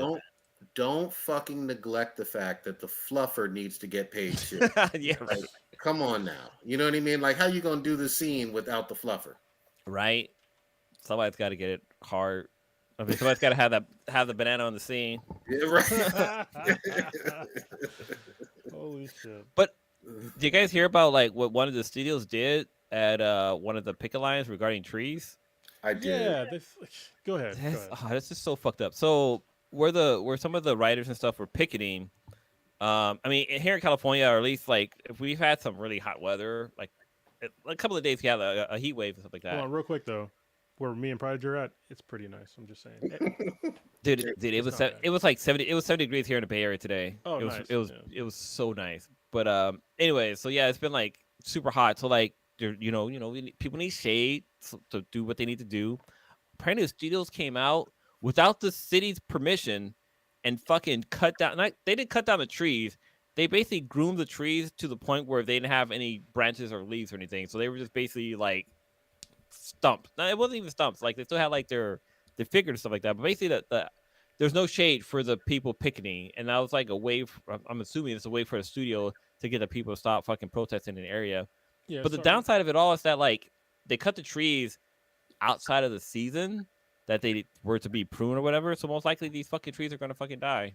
yeah, and to be clear, you might be confused. Like, well, it's their property. No, it actually wasn't on their property. It was No, in front yeah, of. it's not. It was in front of like on the sidewalk area. So that's the city's property, not the studio's property. And even if it were to be their property, which it fucking wasn't, Kronos is absolutely right. This is a dick, petty ass, bitch made move. And it just shows you, if you got the mentality of fuck other human beings, it's all about me, it's about my money, fuck everything else. Well, then you do shit like this. Um, it's fucking gross. It is what it is. And again, without any actors or writers, none of us consumers are watching any of these fucking shows. We're just not. So we'll see. Yeah, And I like, mean, go ahead. I was just gonna say like there's talks about AI doing things and this and that, writing screens, and like if you haven't watched it, but if you watch Secret Invasion on Disney Plus, like apparently the opening credits, like the artwork was created by AI. It is just I hate it. Every time I watch the show, I It's always fucking skip over creepy. that just because it's so bad. I mean, AI does some cool shit. Like I've seen like, hey, what would Batman look like in the Renaissance era? Like there's artwork that comes out of that that's like fucking amazing. But like for the Secret Invasion, I'm like, yo, this is like when I first watched it before I knew it was AI that made the artwork, I was like, this is really bad. But once I learned that AI was the one that created the artwork, I was like, okay, that makes sense. Like it's really fucking creepy. But I'm not sure what impact AI had on the show because the show was not very good. I'm still watching it. Real I quick. watched it too. I watched every episode, but Yeah. okay. Uh, I have to say, like, it's gonna take like one studio to like kind of break this, and I hope it's Netflix because whoever does it first is gonna have the advantage with SAG-AFTRA, and whoever like agrees to SAG-AFTRA's terms is going to be like the leader, and they're gonna end up being like ahead of the curve because they're gonna have to agree. Like they're gonna have Let's to. give in. Like all these other people, they're just gonna find other jobs eventually. They could go broke, yes, but they're not willing to work for what you're willing to pay them right now. So somebody needs to be first, and I hope that it's Netflix. And then they figure it out because Netflix has an advantage of like not having other shit that other companies have to deal with. Like Amazon has to deal with like other Amazon shit, right? Disney has to deal with other Disney shit like Disneyland and fucking Florida Man, Ron DeSantis. So Netflix does not have the same constraints, and I think that they could do the right thing and come out on top in all this, and they could be basically the fucking hero in all this. Can Hopefully, they do. I hope you're right. The only thing I would say just to be aware of with Netflix, their international presence is fucking huge in a lot of places. Like I know I always say this because I like to remind Americans, and I'm an American too, but we're 4% of the global population. 4%. Not 44. And so um the the Screen Actors Guild and all of that, to my knowledge, we're talking about an American union, and so some of their stuff over in Korea or in Nigeria or in wherever is still going to be moving, and I hope that that doesn't discourage them from the standpoint of the importance of American actors and writers, uh, and how big that is for them, for us. Well, I heard that because of the writer strike, we're seeing more foreign presence on Netflix just because the content's there basically, and it's not easy picking, but like they're able to kind of integrate in their show because we saw how popular Squid Game was, and then like we also had like a bunch of other franchise that Netflix did really well on. But yeah, I mean, I want to see Netflix do something positive because I mean, lately they be kind of I don't know, basically fucking over their customers with the whole like password sharing and this and that. So I guess we'll see. Because right now, Netflix isn't available in apparently in China, North Korea, Russia, and Syria. Syria. Right? Syria, yeah, Yeah, I could believe it. I could believe it. yeah. Did are y'all using? I should have done this segue when we fucking were talking about the goddamn X, uh, formerly known Yeah. as Twitter. what, I mean, Yeah. Should we talk about the? Should we talk go about ahead. the X? Should we talk about the X on the building first, or should we talk Hey, about go the name ahead. Go change? ahead. I mean, shit. Well, because I was watching the news earlier today, and so if you've been living underneath a rock, hopefully not Plymouth Rock, because I just literally learned that it's an actual fucking rock. And so, anyways, I'll get to that later. But yeah, Elon and somebody else, I'm not sure who else decided this, but like they decided to change the name to X. So Twitter is no longer Twitter; it's now X, formerly known as Twitter. Um, but yeah, so if you didn't know, Twitter is based. We have an office here in San Francisco, and they basically put a giant fucking X on top of the building that was fucking shining. And apparently, like, there's been like I think the article I read earlier said that there's been 25 complaints from local people about the brightness of the sign. They took it down today, but yeah. So Twitter is no longer Twitter. It's just X. If you X gonna give it to you.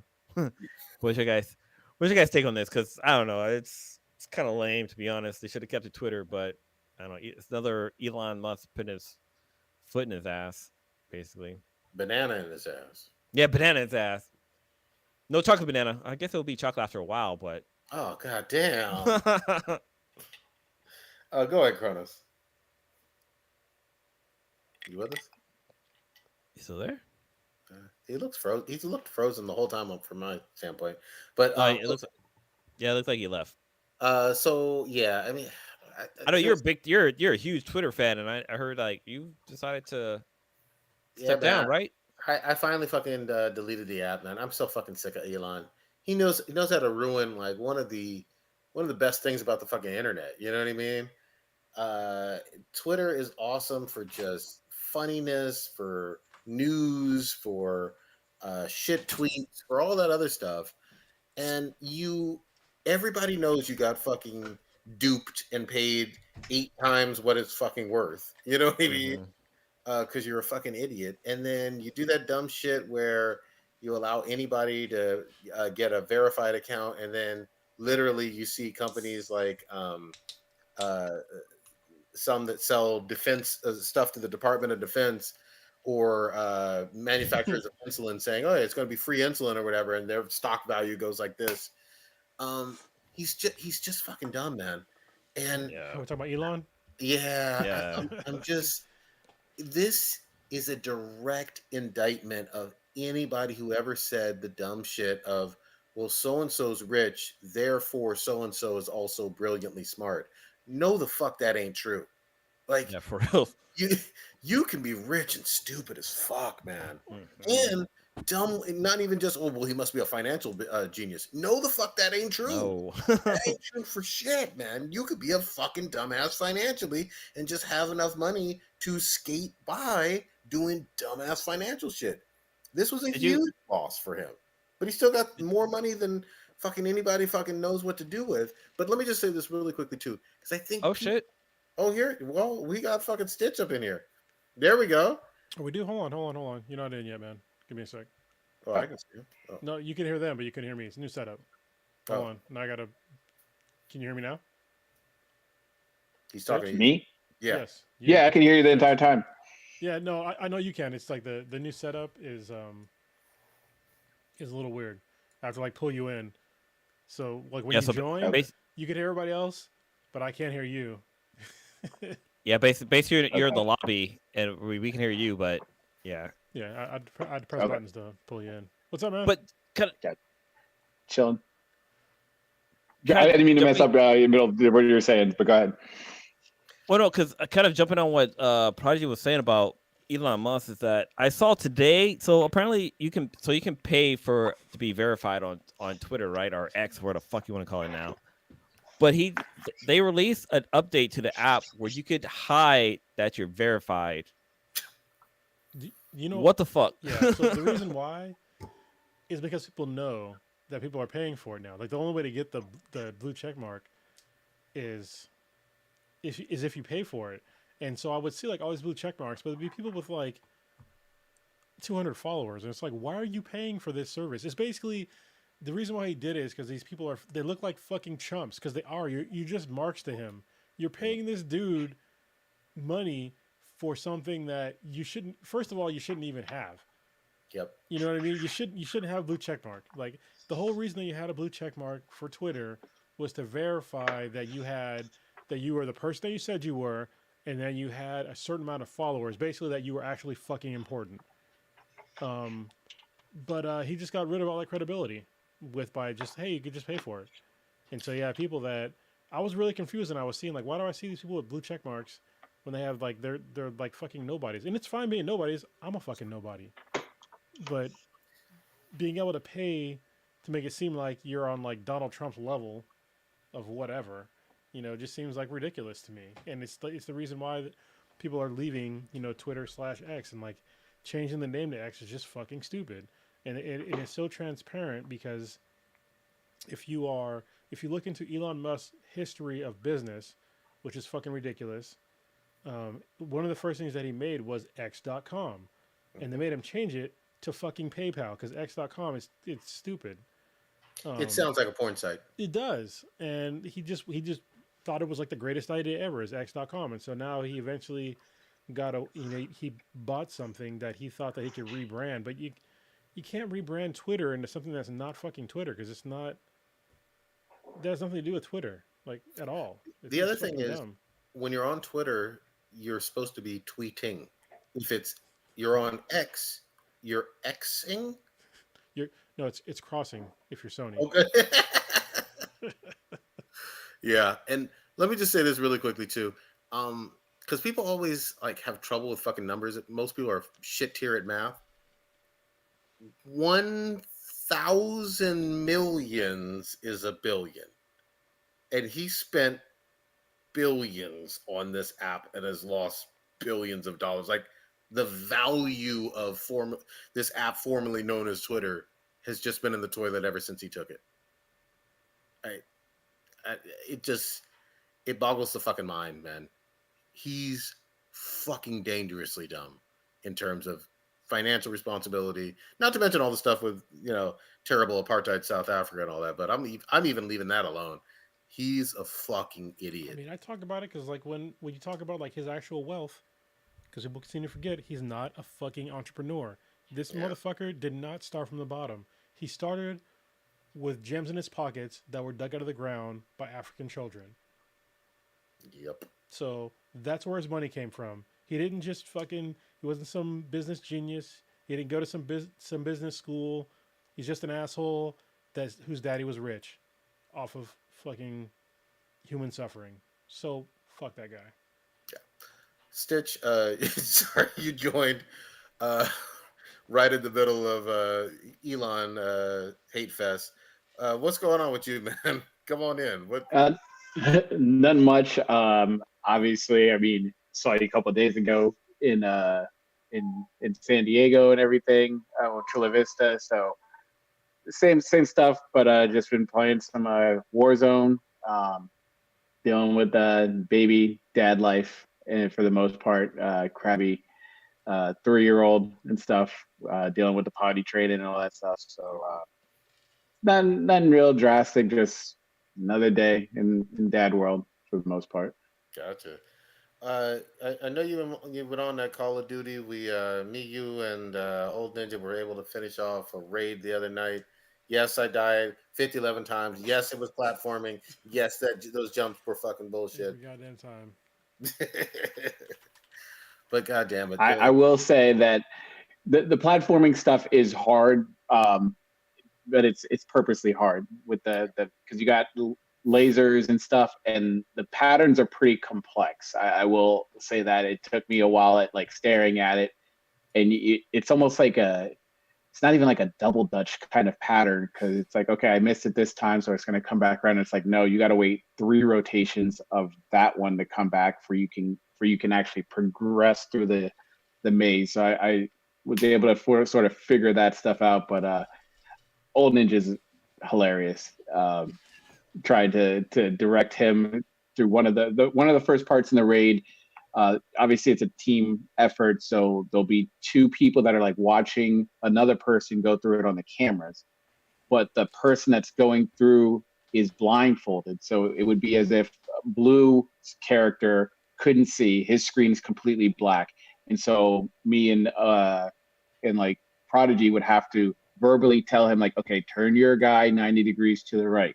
Okay, you're gonna walk forward, stop, and sort of just keep giving directions like that.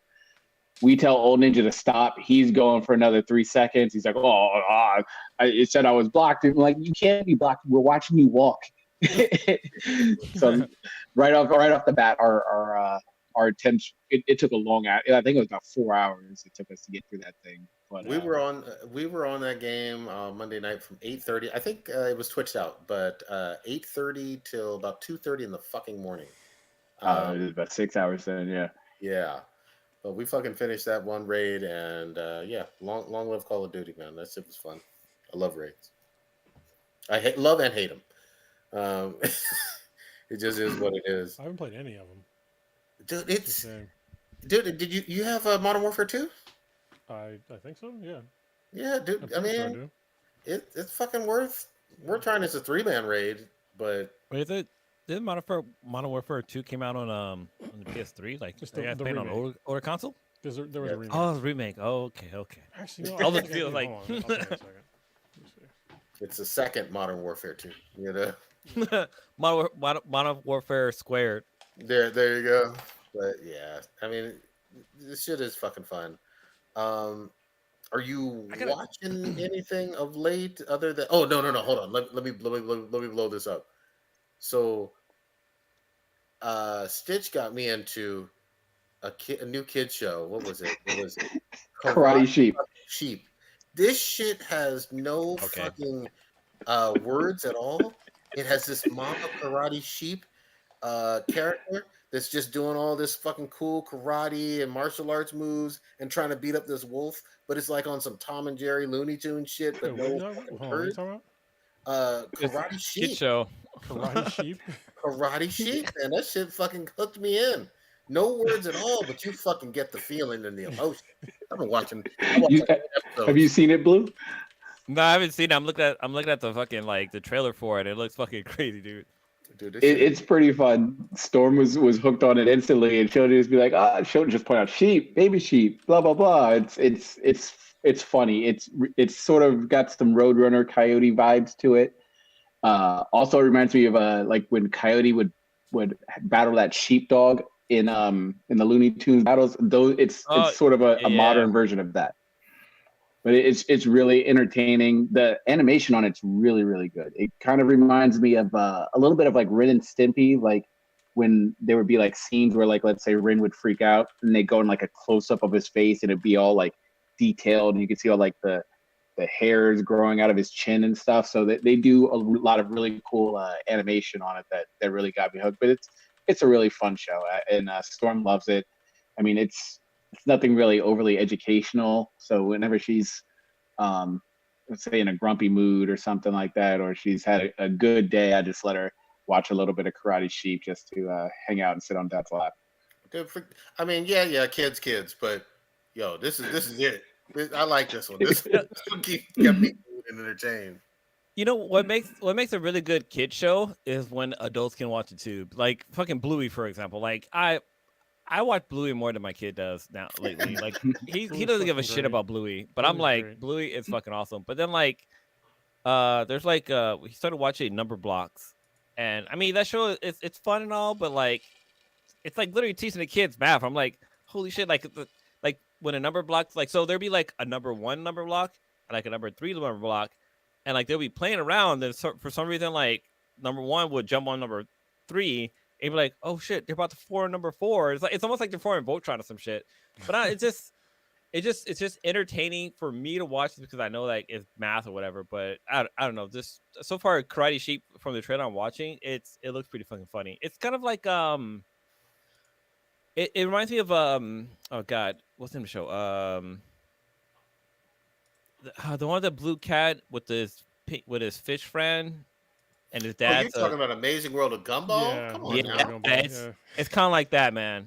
Yeah. Like the animation style is kind of like that, or almost like Chowder on that used to be on Nickelodeon too. It's kind of giving that vibe as well. Yeah, man. Amazing World Gumball was the shit, man. I fucking love that shit. I mean, it's still the shit. What are you talking about? Is it still on? Actually, is it still on? Because I keep hearing that Cartoon Network is going under.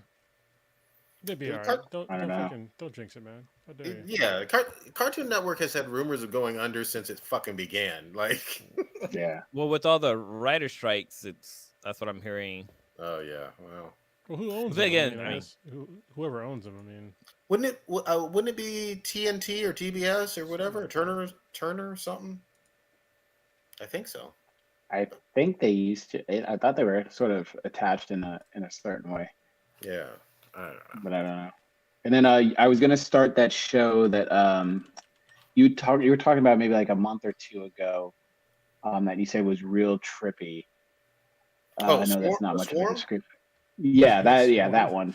Oh yeah, that one I plan on watching. Ooh, shit. If you watch Swarm, you need to sit down and focus, man, because that's not a show you can watch with your cell phone in your hand. You need to turn your cell phone on mute and just watch the show.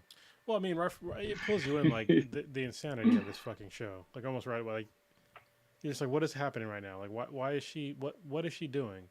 Like, it's so fucking crazy. Donald Glover is a mad genius, and yeah, I still encourage everybody. I've never seen anything like that fucking show in my entire life. It was wild, and it's only like fucking 6 episodes. And here's the other thing too. I think it's 6 episodes on purpose. I think the fucking studio, like with Amazon, said, "Nah, we pulling the plug. We can't give you any more fucking money after this wildness." So yeah, let me know what you think when you watch Swarm. Okay. Yeah, I looked it up. And also, hold on, real quick. I looked it up, and so did Devil Tank, but it's WB, so Warner Brothers. owns a Cartoon Oh, Network. really? Okay. For Cartoon Network? Yeah. Oh. Yeah, I thought it was Turner. Maybe it was Turner back in the day. I have no fucking idea. Alright. But jump back to Swarm. Yeah, like we need to do a podcast. Prodigy and what is it? Was it? It's Mile High Blur, right? Is that the one that had like the conspiracy theory about Swarm? Oh, no. It was No, that's B-Boy. He Hobby. probably Mile High probably B-Boy. does too, but B-Boy Frost definitely like Yeah. he had multiple layers of conspiracy. Here's the thing: if you watch it to its completion and you don't have fucking theories about what's going on, there's something wrong with you. I need to finish watching that. I need to watch Who Cloned Tyrone too, because that's like Oh, I I need to wanted watch watch that one. Yeah, same. right when they announced That it. might be something I try to watch tonight. I think Yeah. about it. Yeah. Is it a movie And or a then TV series? It's a movie. The Who It's- they yeah, clone Who Cloned Tyrone. Tyrone is a movie series for certain. Yeah, just I can't praise it enough. But just go in with no expectations and just fucking watch it in one sitting. Don't fucking piecemeal it. Have any of you watched any of the Twisted Metal series? I don't know if I missed that from Yeah, earlier. we I watched the talked about first it. one. Yeah, and I get. What did you think Okay. about it? I watched the first one. I haven't got a chance to watch it yet, so I was without spoilers. I was trying to see because when the trailer came out, people were kind of like, eh. But once I guess the episode dropped, it seemed like people did a 180 and they're like, "Yo, this is pretty fun. This is pretty good." It's made for our demographic. I'll tell you that. So there's like things in the Okay. show. There's like if you ever played the game when it came out, then it's for you. It's cheesy, it's Okay. campy, but it's fun. I had I'm gonna watch more of them. But yeah, I was very surprised on like how much Okay. I liked it. Nice. What else do I want to talk about? Oh, I'm going to divert from movies and shows for a second, and then we'll come back to it.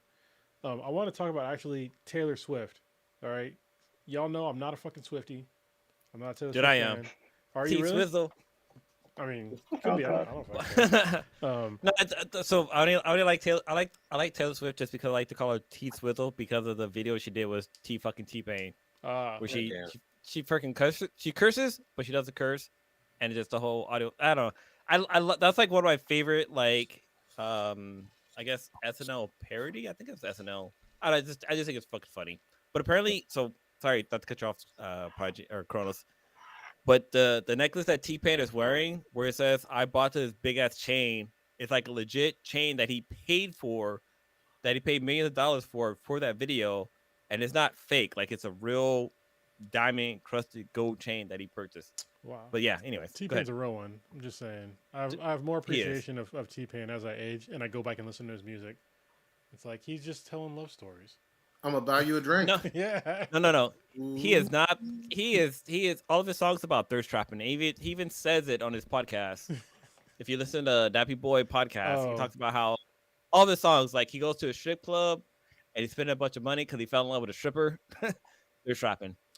He talks about how he meets a girl and he tries to get back to the club, back to his house, but he like spends money for her too. Another thirst trap. All of his songs about thirst trapping. All right. Anyway, so go ahead. Anyway, back to Taylor Swift. So Kay and my youngest daughter, they're gonna go watch Taylor Swift tomorrow, which is kind of cool. Oh, cool. And so I didn't know. I mean, obviously, I'm not a huge Taylor Swift fan. I thought it was fucked up what Kanye West did to her, but other than that, like, I really didn't care. But apparently, she is like an economic force in America, or actually the fucking world at this point in time. When they did an economic study and they said that she's basically generating $4 billion worth of revenue, worth of economic value everywhere she's been so far. That's a significant number. When she was up in Santa Clara, which was I think last week, when they did Shake It Off, it caused a fucking earthquake. Earthquake. A Yeah, I heard about that. 2.3 Oh, earthquake. the Seattle one. Was it Seattle? Okay, I'm just like, bro, Yeah, Seattle. that's fucking crazy. Like, even if you don't like her, like the fact that she's like doing all this cool stuff for like people in general. Like, I didn't know that they do like this fucking bracelet exchange.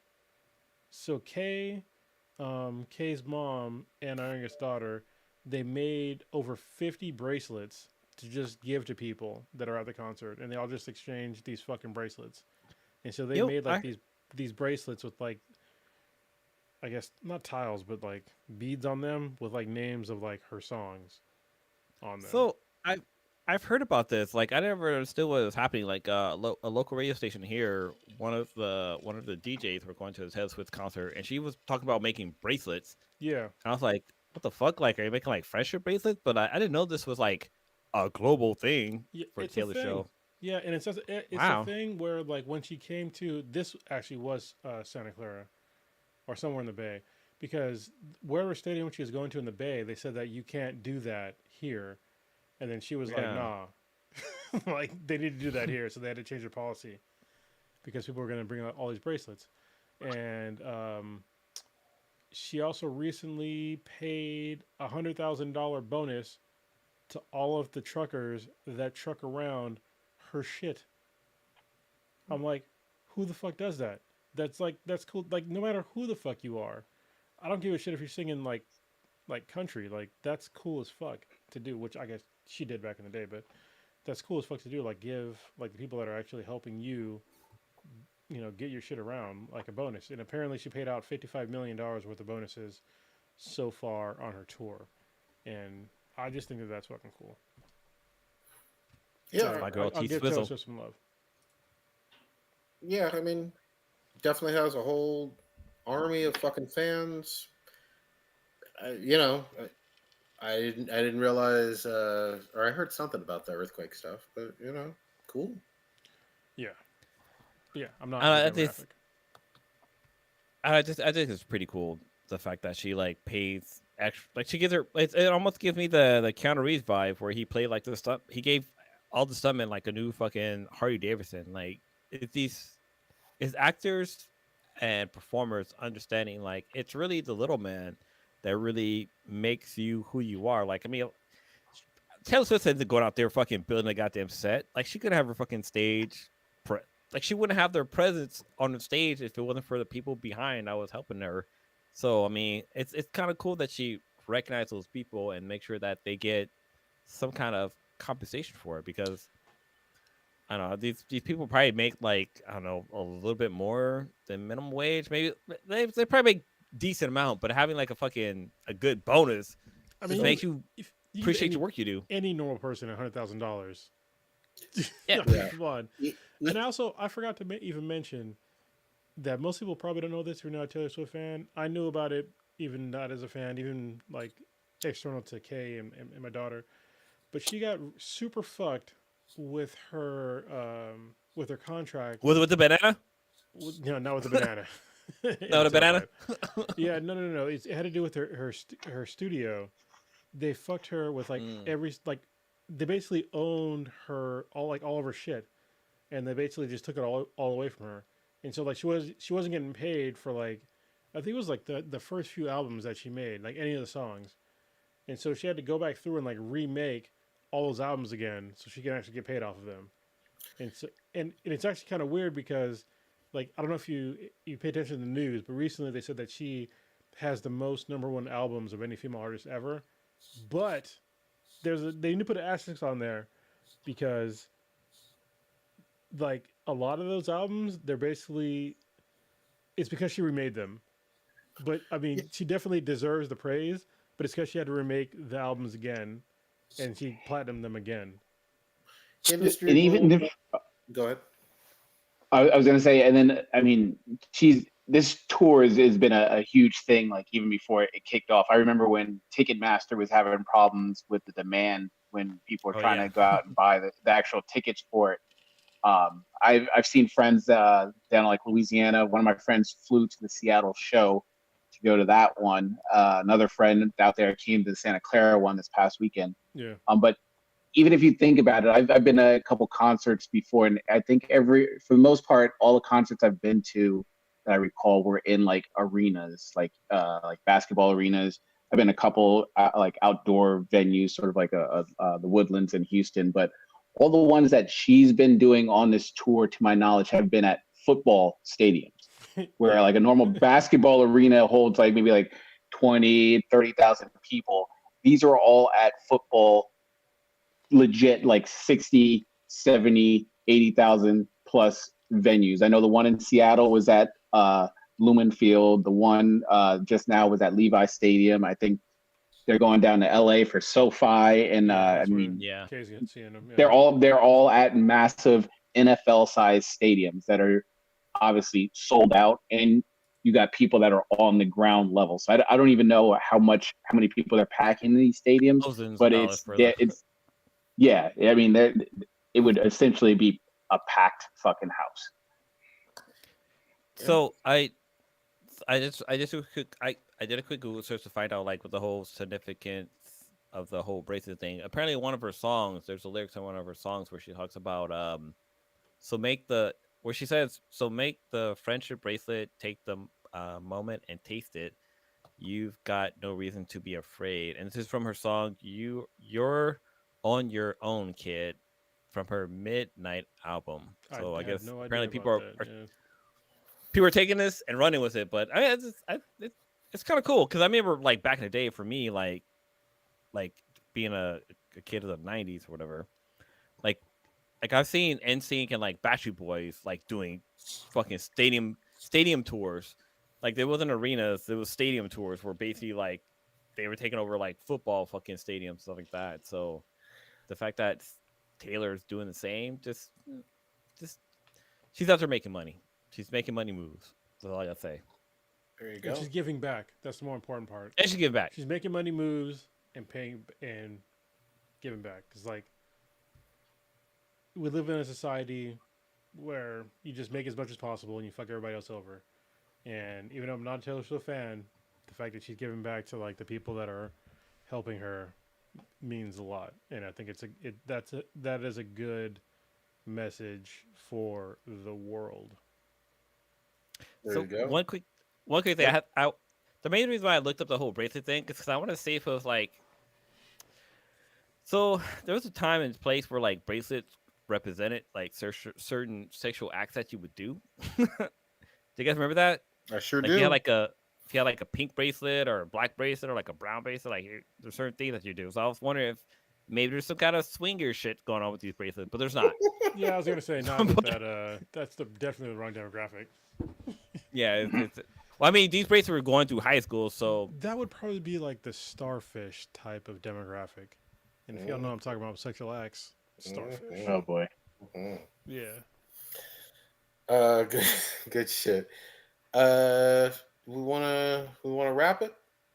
Or any other major stuff? What was that? Hold on. Where's my fucking mouse? What am I doing here? Where the fuck am I? I think so. Well, one quick little thing. So there's a bunch of stuff that dropped. So we can talk about the whole SAG things and streaming and stuff like that. So there's a bunch of content that's dropping soon. So Guardian of the Galaxy's episode or what? Volume 3. Volume 3 dropped today. Dropped today on Amazon. Or sorry, not Amazon. Disney Plus. But then there's some other content that's coming out. Actually, Futurama on Hulu's been really good. Like they've been kind of hitting the feels lately. It's so funny. Cool. Like the first one, I think Kay was like kind of mad about because it was about like sexism. But I think she didn't give enough time to like watch the whole episode. Because like when you watch the whole thing, like you get it, you know what I mean. But she was just like mad about the whole like about her like supporting her man and stuff like that. Yeah. I'm just like just watch the whole thing. Like I know Futurama, like they're not gonna, you know, they're not gonna go too far in like the, I guess men are better than women thing. And then in the end, like you see it, but she didn't give it enough time. Yeah, they mainly were making fun of like the whole streaming system and this and that. But then like the last episode was really cool because like they talked about like parenthood. Like even though like a kid might not be yours, like you still fucking love them like yours. I was like, damn, this shit's fucking. I don't know. It was cool, but there's some other shit. So The Flash is available on Amazon for rent, which is $20, which I think is way too much money. Like that needs to be on HBO Max or whatever the fuck it's called now for fucking free if you pay for the service. But Look, hold on one sec. I have been hating on fucking Ezra since for a long time. Let's just say that. I wasn't hyped about the fucking trailer. I thought that shit looked like fucking trash to begin with. I was loud about that shit. I said, "What the you were. fuck is Superman and 18 different fucking Batman doing in a fucking Flash origin movie? Where the fuck fucking Reverse Flash or Captain Cold or Gorilla Grodd or any of the Flash's fucking rogues gallery? There was Fuck, none in there. fuck None. Ezra. Fuck the Flash movie. It's one of the biggest flops of all time. It's setting all of comic book movies back like to the dark ages of fucking Ghost Rider shit. Fuck, God damn. fuck. Not And here's the other thing too. He's this abusive piece of shit, and I will fucking say this till the day I'm fucking dead. I feel like he gets way too much of a goddamn fucking pass because either famous actor or the non-binary stuff. I don't give a fuck it's about. not even fucking famous. I don't give a fuck about anything with Ezra. Fuck One fucking him. movie. Fuck what Warner Brothers was talking about in terms of promoting it. They never had to release that fucking movie. They Fuck didn't. everything about it. Don't pay a fucking dime for it, even for rental. Fuck y'all. Yeah, and I think that they made their bed with that one. Like they tried to like be like, hey, what if we just took a guy that was on a legit fucking crime spree after he made the movie and then still put out the movie? Like, how did you think this was gonna make money? Like, for real, it could have been the fucking best movie. It doesn't fucking matter. Like, this dude's a fucking piece of shit. And I feel bad because I really support Michael Keaton, especially at his fucking age. God, Like coming back and like playing Batman again. Like I really wanted to see it, but like I can't support this shit when you got this fucking maniac that's a known maniac that for some reason is still free in this fucking movie. So fuck him. Look, so there was a video, a YouTube video I watched earlier that compared what something major, the guy who in Loki, yeah, like he literally had like, I mean, allegations about him having domestic violence stuff.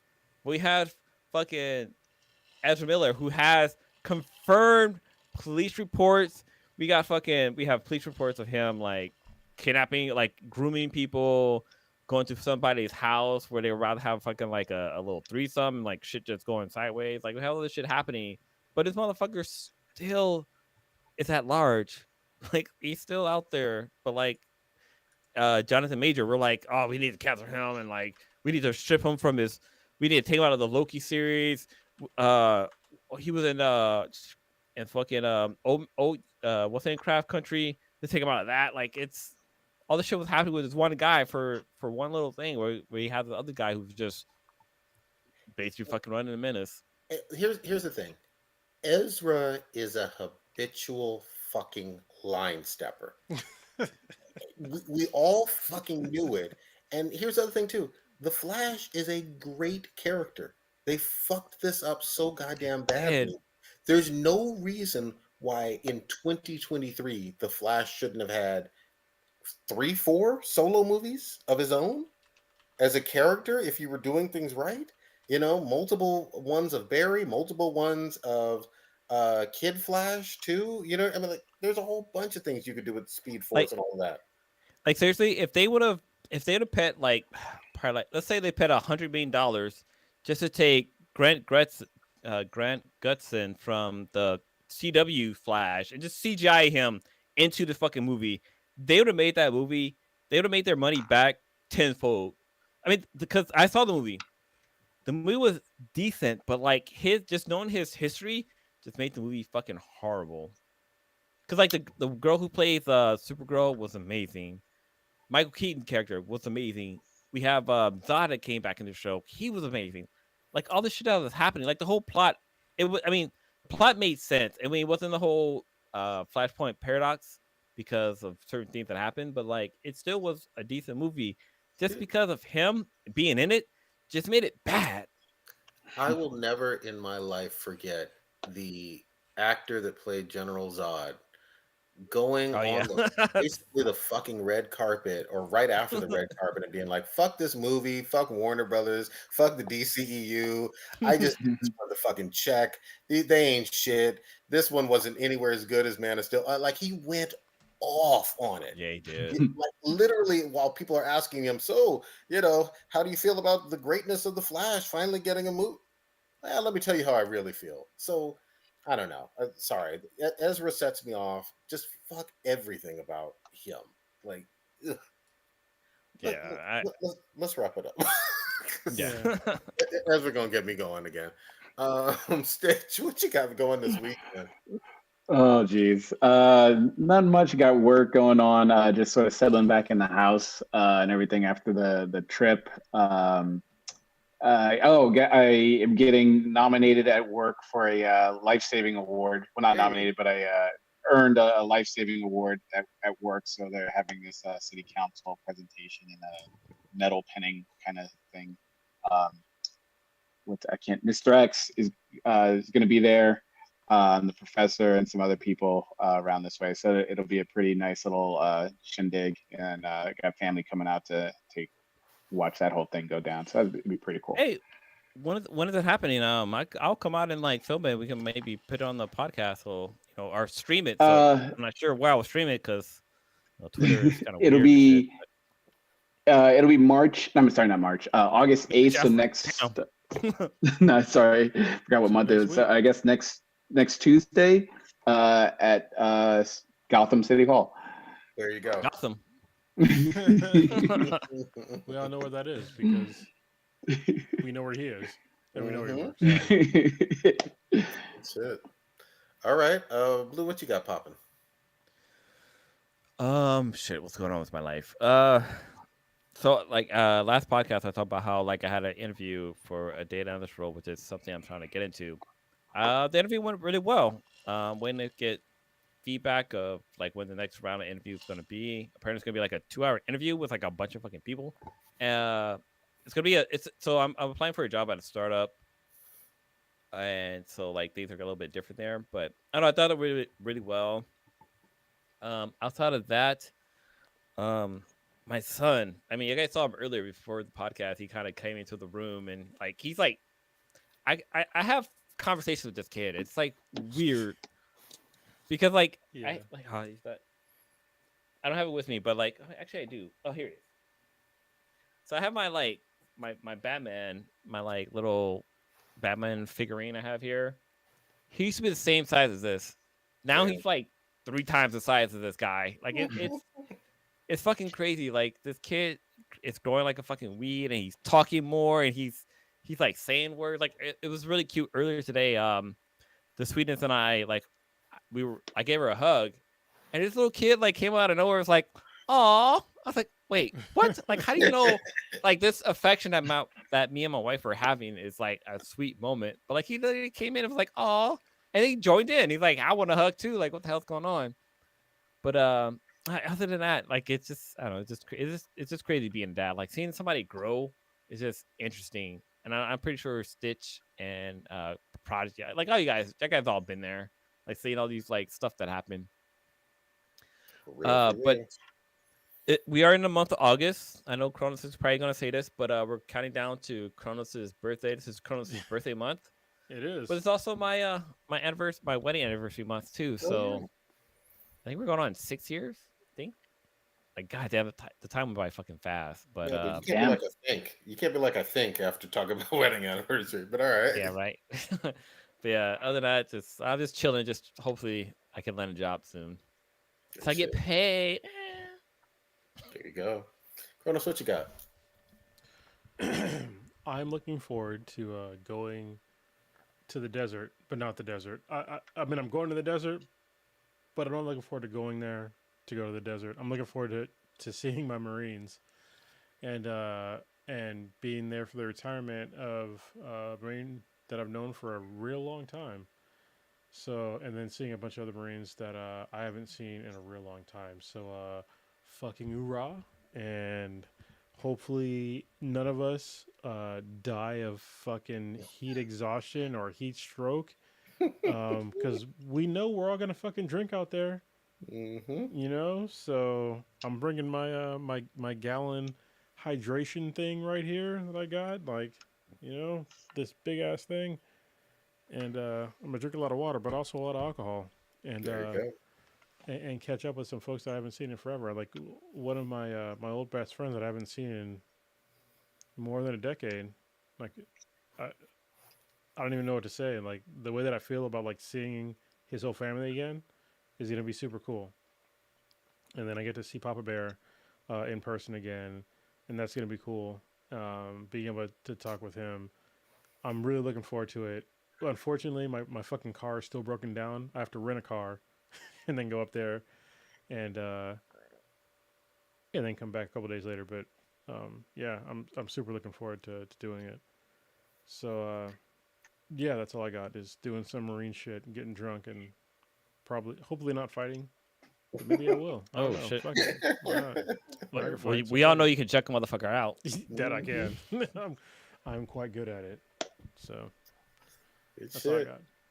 got. For me, I am really enjoying doing some musical history stuff with my daughter.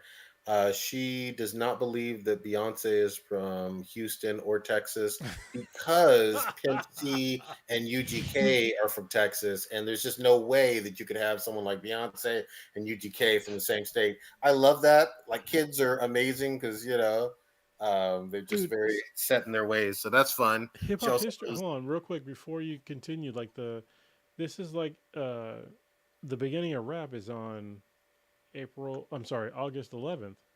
Right, that's the whole hip hop like beginning. Was that like a birthday or something? Yeah, it's Like like it's a thing now, right? Because okay. Gil Scott Heron had Really? like one of the first. When you talk about rap, if you don't talk about Gil Scott Heron, then you're fucking wrong. So he's the father of fucking rap. But yeah, August 11th. I'm pretty sure that's what it Okay. is. Oh yeah. Yeah. Story goes that on August 11th, 1973, DJ Cool Herc built Cooper, cool Herc. residence. Yeah. Wow, that's interesting. I never knew that. This is PBS, so it's got to be real. You know what's up. TBS. All right. Anyway, go ahead, man. Sorry. Yeah, so just doing a lot of music history stuff with her, which is really, really fun. She likes Aaliyah and just exposing her to stuff. She does not understand at all because we got into Tribe Called Quest, and I was playing that song where Q-Tip left his wallet in El Segundo. She was just like, "Why did he leave it there? What's wrong with him? And what's so special about this wallet?" We got into this whole did, philosophical conversation about it. did he get it Uh, back? yeah, exactly, exactly. She wanted more to the story. You know what I mean? She looked up on a map. Okay, well, El Segundo is kind of like in LA. Why is that so important? It just was weird. It was great. She had Um, pins and ropes and shit. yeah, exactly. So teach your kids fucking music history. Like, just do that shit, or just music that you fucking like. Who the fuck knows? So that's been really fun for me. Big fucking weeb day on Saturday. Uh, we are having finally Gear 5 Luffy Day with all of the greatness that's comes along with it. So I'm going to be watching. Look for fucking Crunchyroll to fucking crash on Saturday or Sunday. I'm telling you right now. You heard it here from fucking Prodigy. Look for Crunchyroll and a lot of anime sites to fucking crash. It's going to be a big deal. Big And deal. yeah, exactly. It's gonna be fucking great. Other than that, just trying to fucking maintain and you know stay above ground, man. Day by day, inch by inch, making it bigger, making it better. And I'm not trying to put any bananas or fruit in anyone's ass who doesn't want fruit in their ass. Let's just say that. It's got to be consensual fruit in the ass. Yes, For that's a good real. name Or for a make fun. anybody eat it. All right, we out. We were out. Will you just Oh, times infinity? Infinity. Infinity. I'm you can find us anywhere on the internet at Beats and BTI. We're on Twitter, Instagram, SoundCloud. You can find us on Facebook at Beats and BTI. Check out our webpage, Threads. Benhat Production. Yeah, we're on Threads too. You'll find us on there. yeah. But you can check out our website at benhatproduction.com/Beats and BTI. Yeah, we have our Amazon app. We're everywhere, y'all. Just Google Beats and BTI and we'll be there. Make sure to give us 5 stars, leave a review, and we'll talk about it on the podcast. But other than that, we out of here. Don't pick up a platypus because they're fucking poisonous. Don't eat I no know you are, but what am I? Actually, no, venomous.